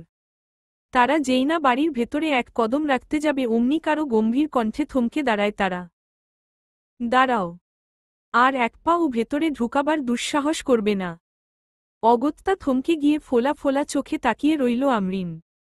ভেঙে যাওয়া কণ্ঠে কোনোরকমে বলে, ভাইজান, আমি আম্মাকে দেখব না? এগিয়ে আসেন কবির সাহেব। শক্ত গলায় বললেন, কার আম্মা? আমার জানামতে আমার আম্মার সব সন্তান তাকে দেখে ফেলেছে। আর তো কেউ বাকি নেই। কিন্তু ভাইজান, আমি তো আম্মাকে এখনো দেখিনি। সহসা এবার মুখাবয়ব পরিবর্তিত হল কবির সাহেবের। চোখমুখে ফুটে উঠেছে আক্রোশের ছাপ। কাঠোকাঠ কণ্ঠে জবাব দিলেন, কারণ তুমি আমাদের কেউ না। আমাদের আমরিন নামের যেই বোন ছিল সে গতকালই মারা গেছে। কেঁপে ওঠে আমরিন। এক কদম পিছিয়ে যায় সে। তৎক্ষণাৎ তাকে আগলে ধরে শাহানুর। মেয়েটা এখনো হতভম্ব চোখে তাকিয়ে আছে বড় ভাইয়ের দিকে। ধরে আসা গলায় বহু কষ্টে বলল, ভাইজান। এ পর্যায়ে হুঙ্কার দিয়ে ওঠে কবির সাহেব। তার হুঙ্কারে কেঁপে ওঠে অ্যাসান বাড়ির প্রতিটি কোণা। তিনি বলে ওঠেন, খবরদার ওই মুখে আমায় ভাইজান ডেকেছ তো? আমায় ভাইজান ডাকার অধিকার শুধুমাত্র আমার ভাই বোনের, অন্য কারো না। আমরিন এবার ফট করে কবির সাহেবের পা দুটো জড়িয়ে ধরে হাউমাউ করে কেঁদে ওঠে। আহাজারি করে বলে ওঠে, ভাইজান, আল্লাহর দোহায় লাগে এমনটা বলো না। ভাইজান, শেষবারের মতো অন্তত মাকে একটাবার দেখতে দাও। সঙ্গে সঙ্গে নিজের পা দুটো ছাড়িয়ে নিলেন কবির সাহেব। মুখভঙ্গি অপরিবর্তিত রেখে বললেন, সরে যাও আমার দুচোখের সামনে থেকে। মনে রেখো আজকের পর থেকে এই অ্যাসান বাড়ি এবং অ্যাসান বাড়ির প্রতিটি সদস্যদের সাথে তোমার যোগাযোগ সম্পূর্ণ নিষিদ্ধ। ভাইজান, দয়া করো, শেষবারের মতো এক নজর মাকে দেখতে দাও। না, গললেন না কবির সাহেব। তিনি কেমন শটান হয়ে দাঁড়িয়ে আছেন নিজ জায়গায়। আমরিন এবার উঠে দাঁড়ায়। ভেজা চোখ দুটো ওড়নার কোনায় মুছে নিয়ে বলল, ভাইজান, ভালোবেসে বিয়ে করাটা কি অপরাধ? নাকি ওকে বিয়ে করেছি বলে আমার অপরাধ? ভাইজান, এমনও তো হতে পারে ভবিষ্যতে এমনটা অ্যাসান বাড়িতেও হল। যদি তোমার কোন সন্তানও একই কাজ করে তখনও কি এমনটাই করবে? তাকেও কি আমার মতো দূর করে তাড়িয়ে দেব? জলে ওঠেন কবির সাহেব। ফট করে কর্কশ গলায় বললেন, মনে রাখিস, যদি কোনোদিন এই অ্যাসান পরিবারের কোন সদস্য তোর মতো ভুল করে বা করার চেষ্টাও করে তাহলে আমি কবির অ্যাসান আজ সকলের সামনে কথা দিলাম তার সাথে এই পরিবারের সকল সম্পর্ক সেখানে সেই মুহূর্তেই শেষ হবে এবং এই অ্যাসান বাড়ির দরজা তার জন্য চিরদিনের জন্য বন্ধ হয়ে যাবে। চমকে ওঠেন সকলে। অসংখ্য অবাক চোখ ইতোমধ্যেই এসে পড়ে কবির সাহেবের ওপর। কেননা সবাই কমবেশি জানেন, কবির সাহেবের মুখের এক কথাই তার শেষ কথা। এ পর্যায়ে আবারও বললেন কবির সাহেব, আর একটা কথা সবাই কান খুলে শুনে রাখো, এই পরিবারের কেউ যদি ওর সাথে কোন প্রকারের যোগাযোগ করে কিংবা রাখার চেষ্টা করে সে আমার মরা মুখ দেখবে। এটাই আমার কবির এহসানের ওয়াদা এবং শেষ কথা। কেঁপে ওঠে সকলে। ভয়ার্ত ঢোক গিলে প্রত্যেকে। আমরিন এগিয়ে আসে। ভাইজানের পা দুটো আঁকড়ে ধরে কাঁদতে কাঁদতে বলে, না ভাইজান, আল্লাহর দোহাই লাগে ও কথা মুখেও এনো না। তোমরা ছাড়া আমার যে আর কেউ নেই। মা বাবার পরে তোমরাই যে আমার সব। আমাকে শেষবারের মতো মাফ করে দাও ভাইজান, মাফ করে দাও। পা থেকে হাত দুটো ছাড়াতে ছাড়াতে বললেন কবির এহসান, চলে যা এখান থেকে। আর কোনোদিনও এ বাড়ির চৈকাঠ মারাবার দুঃসাহস ও করবি না। ভাইজান আমার কথাটা শোনো, ভাইজান, ভাইজান, চিৎকার দিয়ে কাঁদতে কাঁদতে কথাগুলো বলে আমরিন। কিন্তু না, সে চিৎকারে থামল না কবির এহসান। মনে গেঁথে গেল এক ভিন্ন অভিশাপ।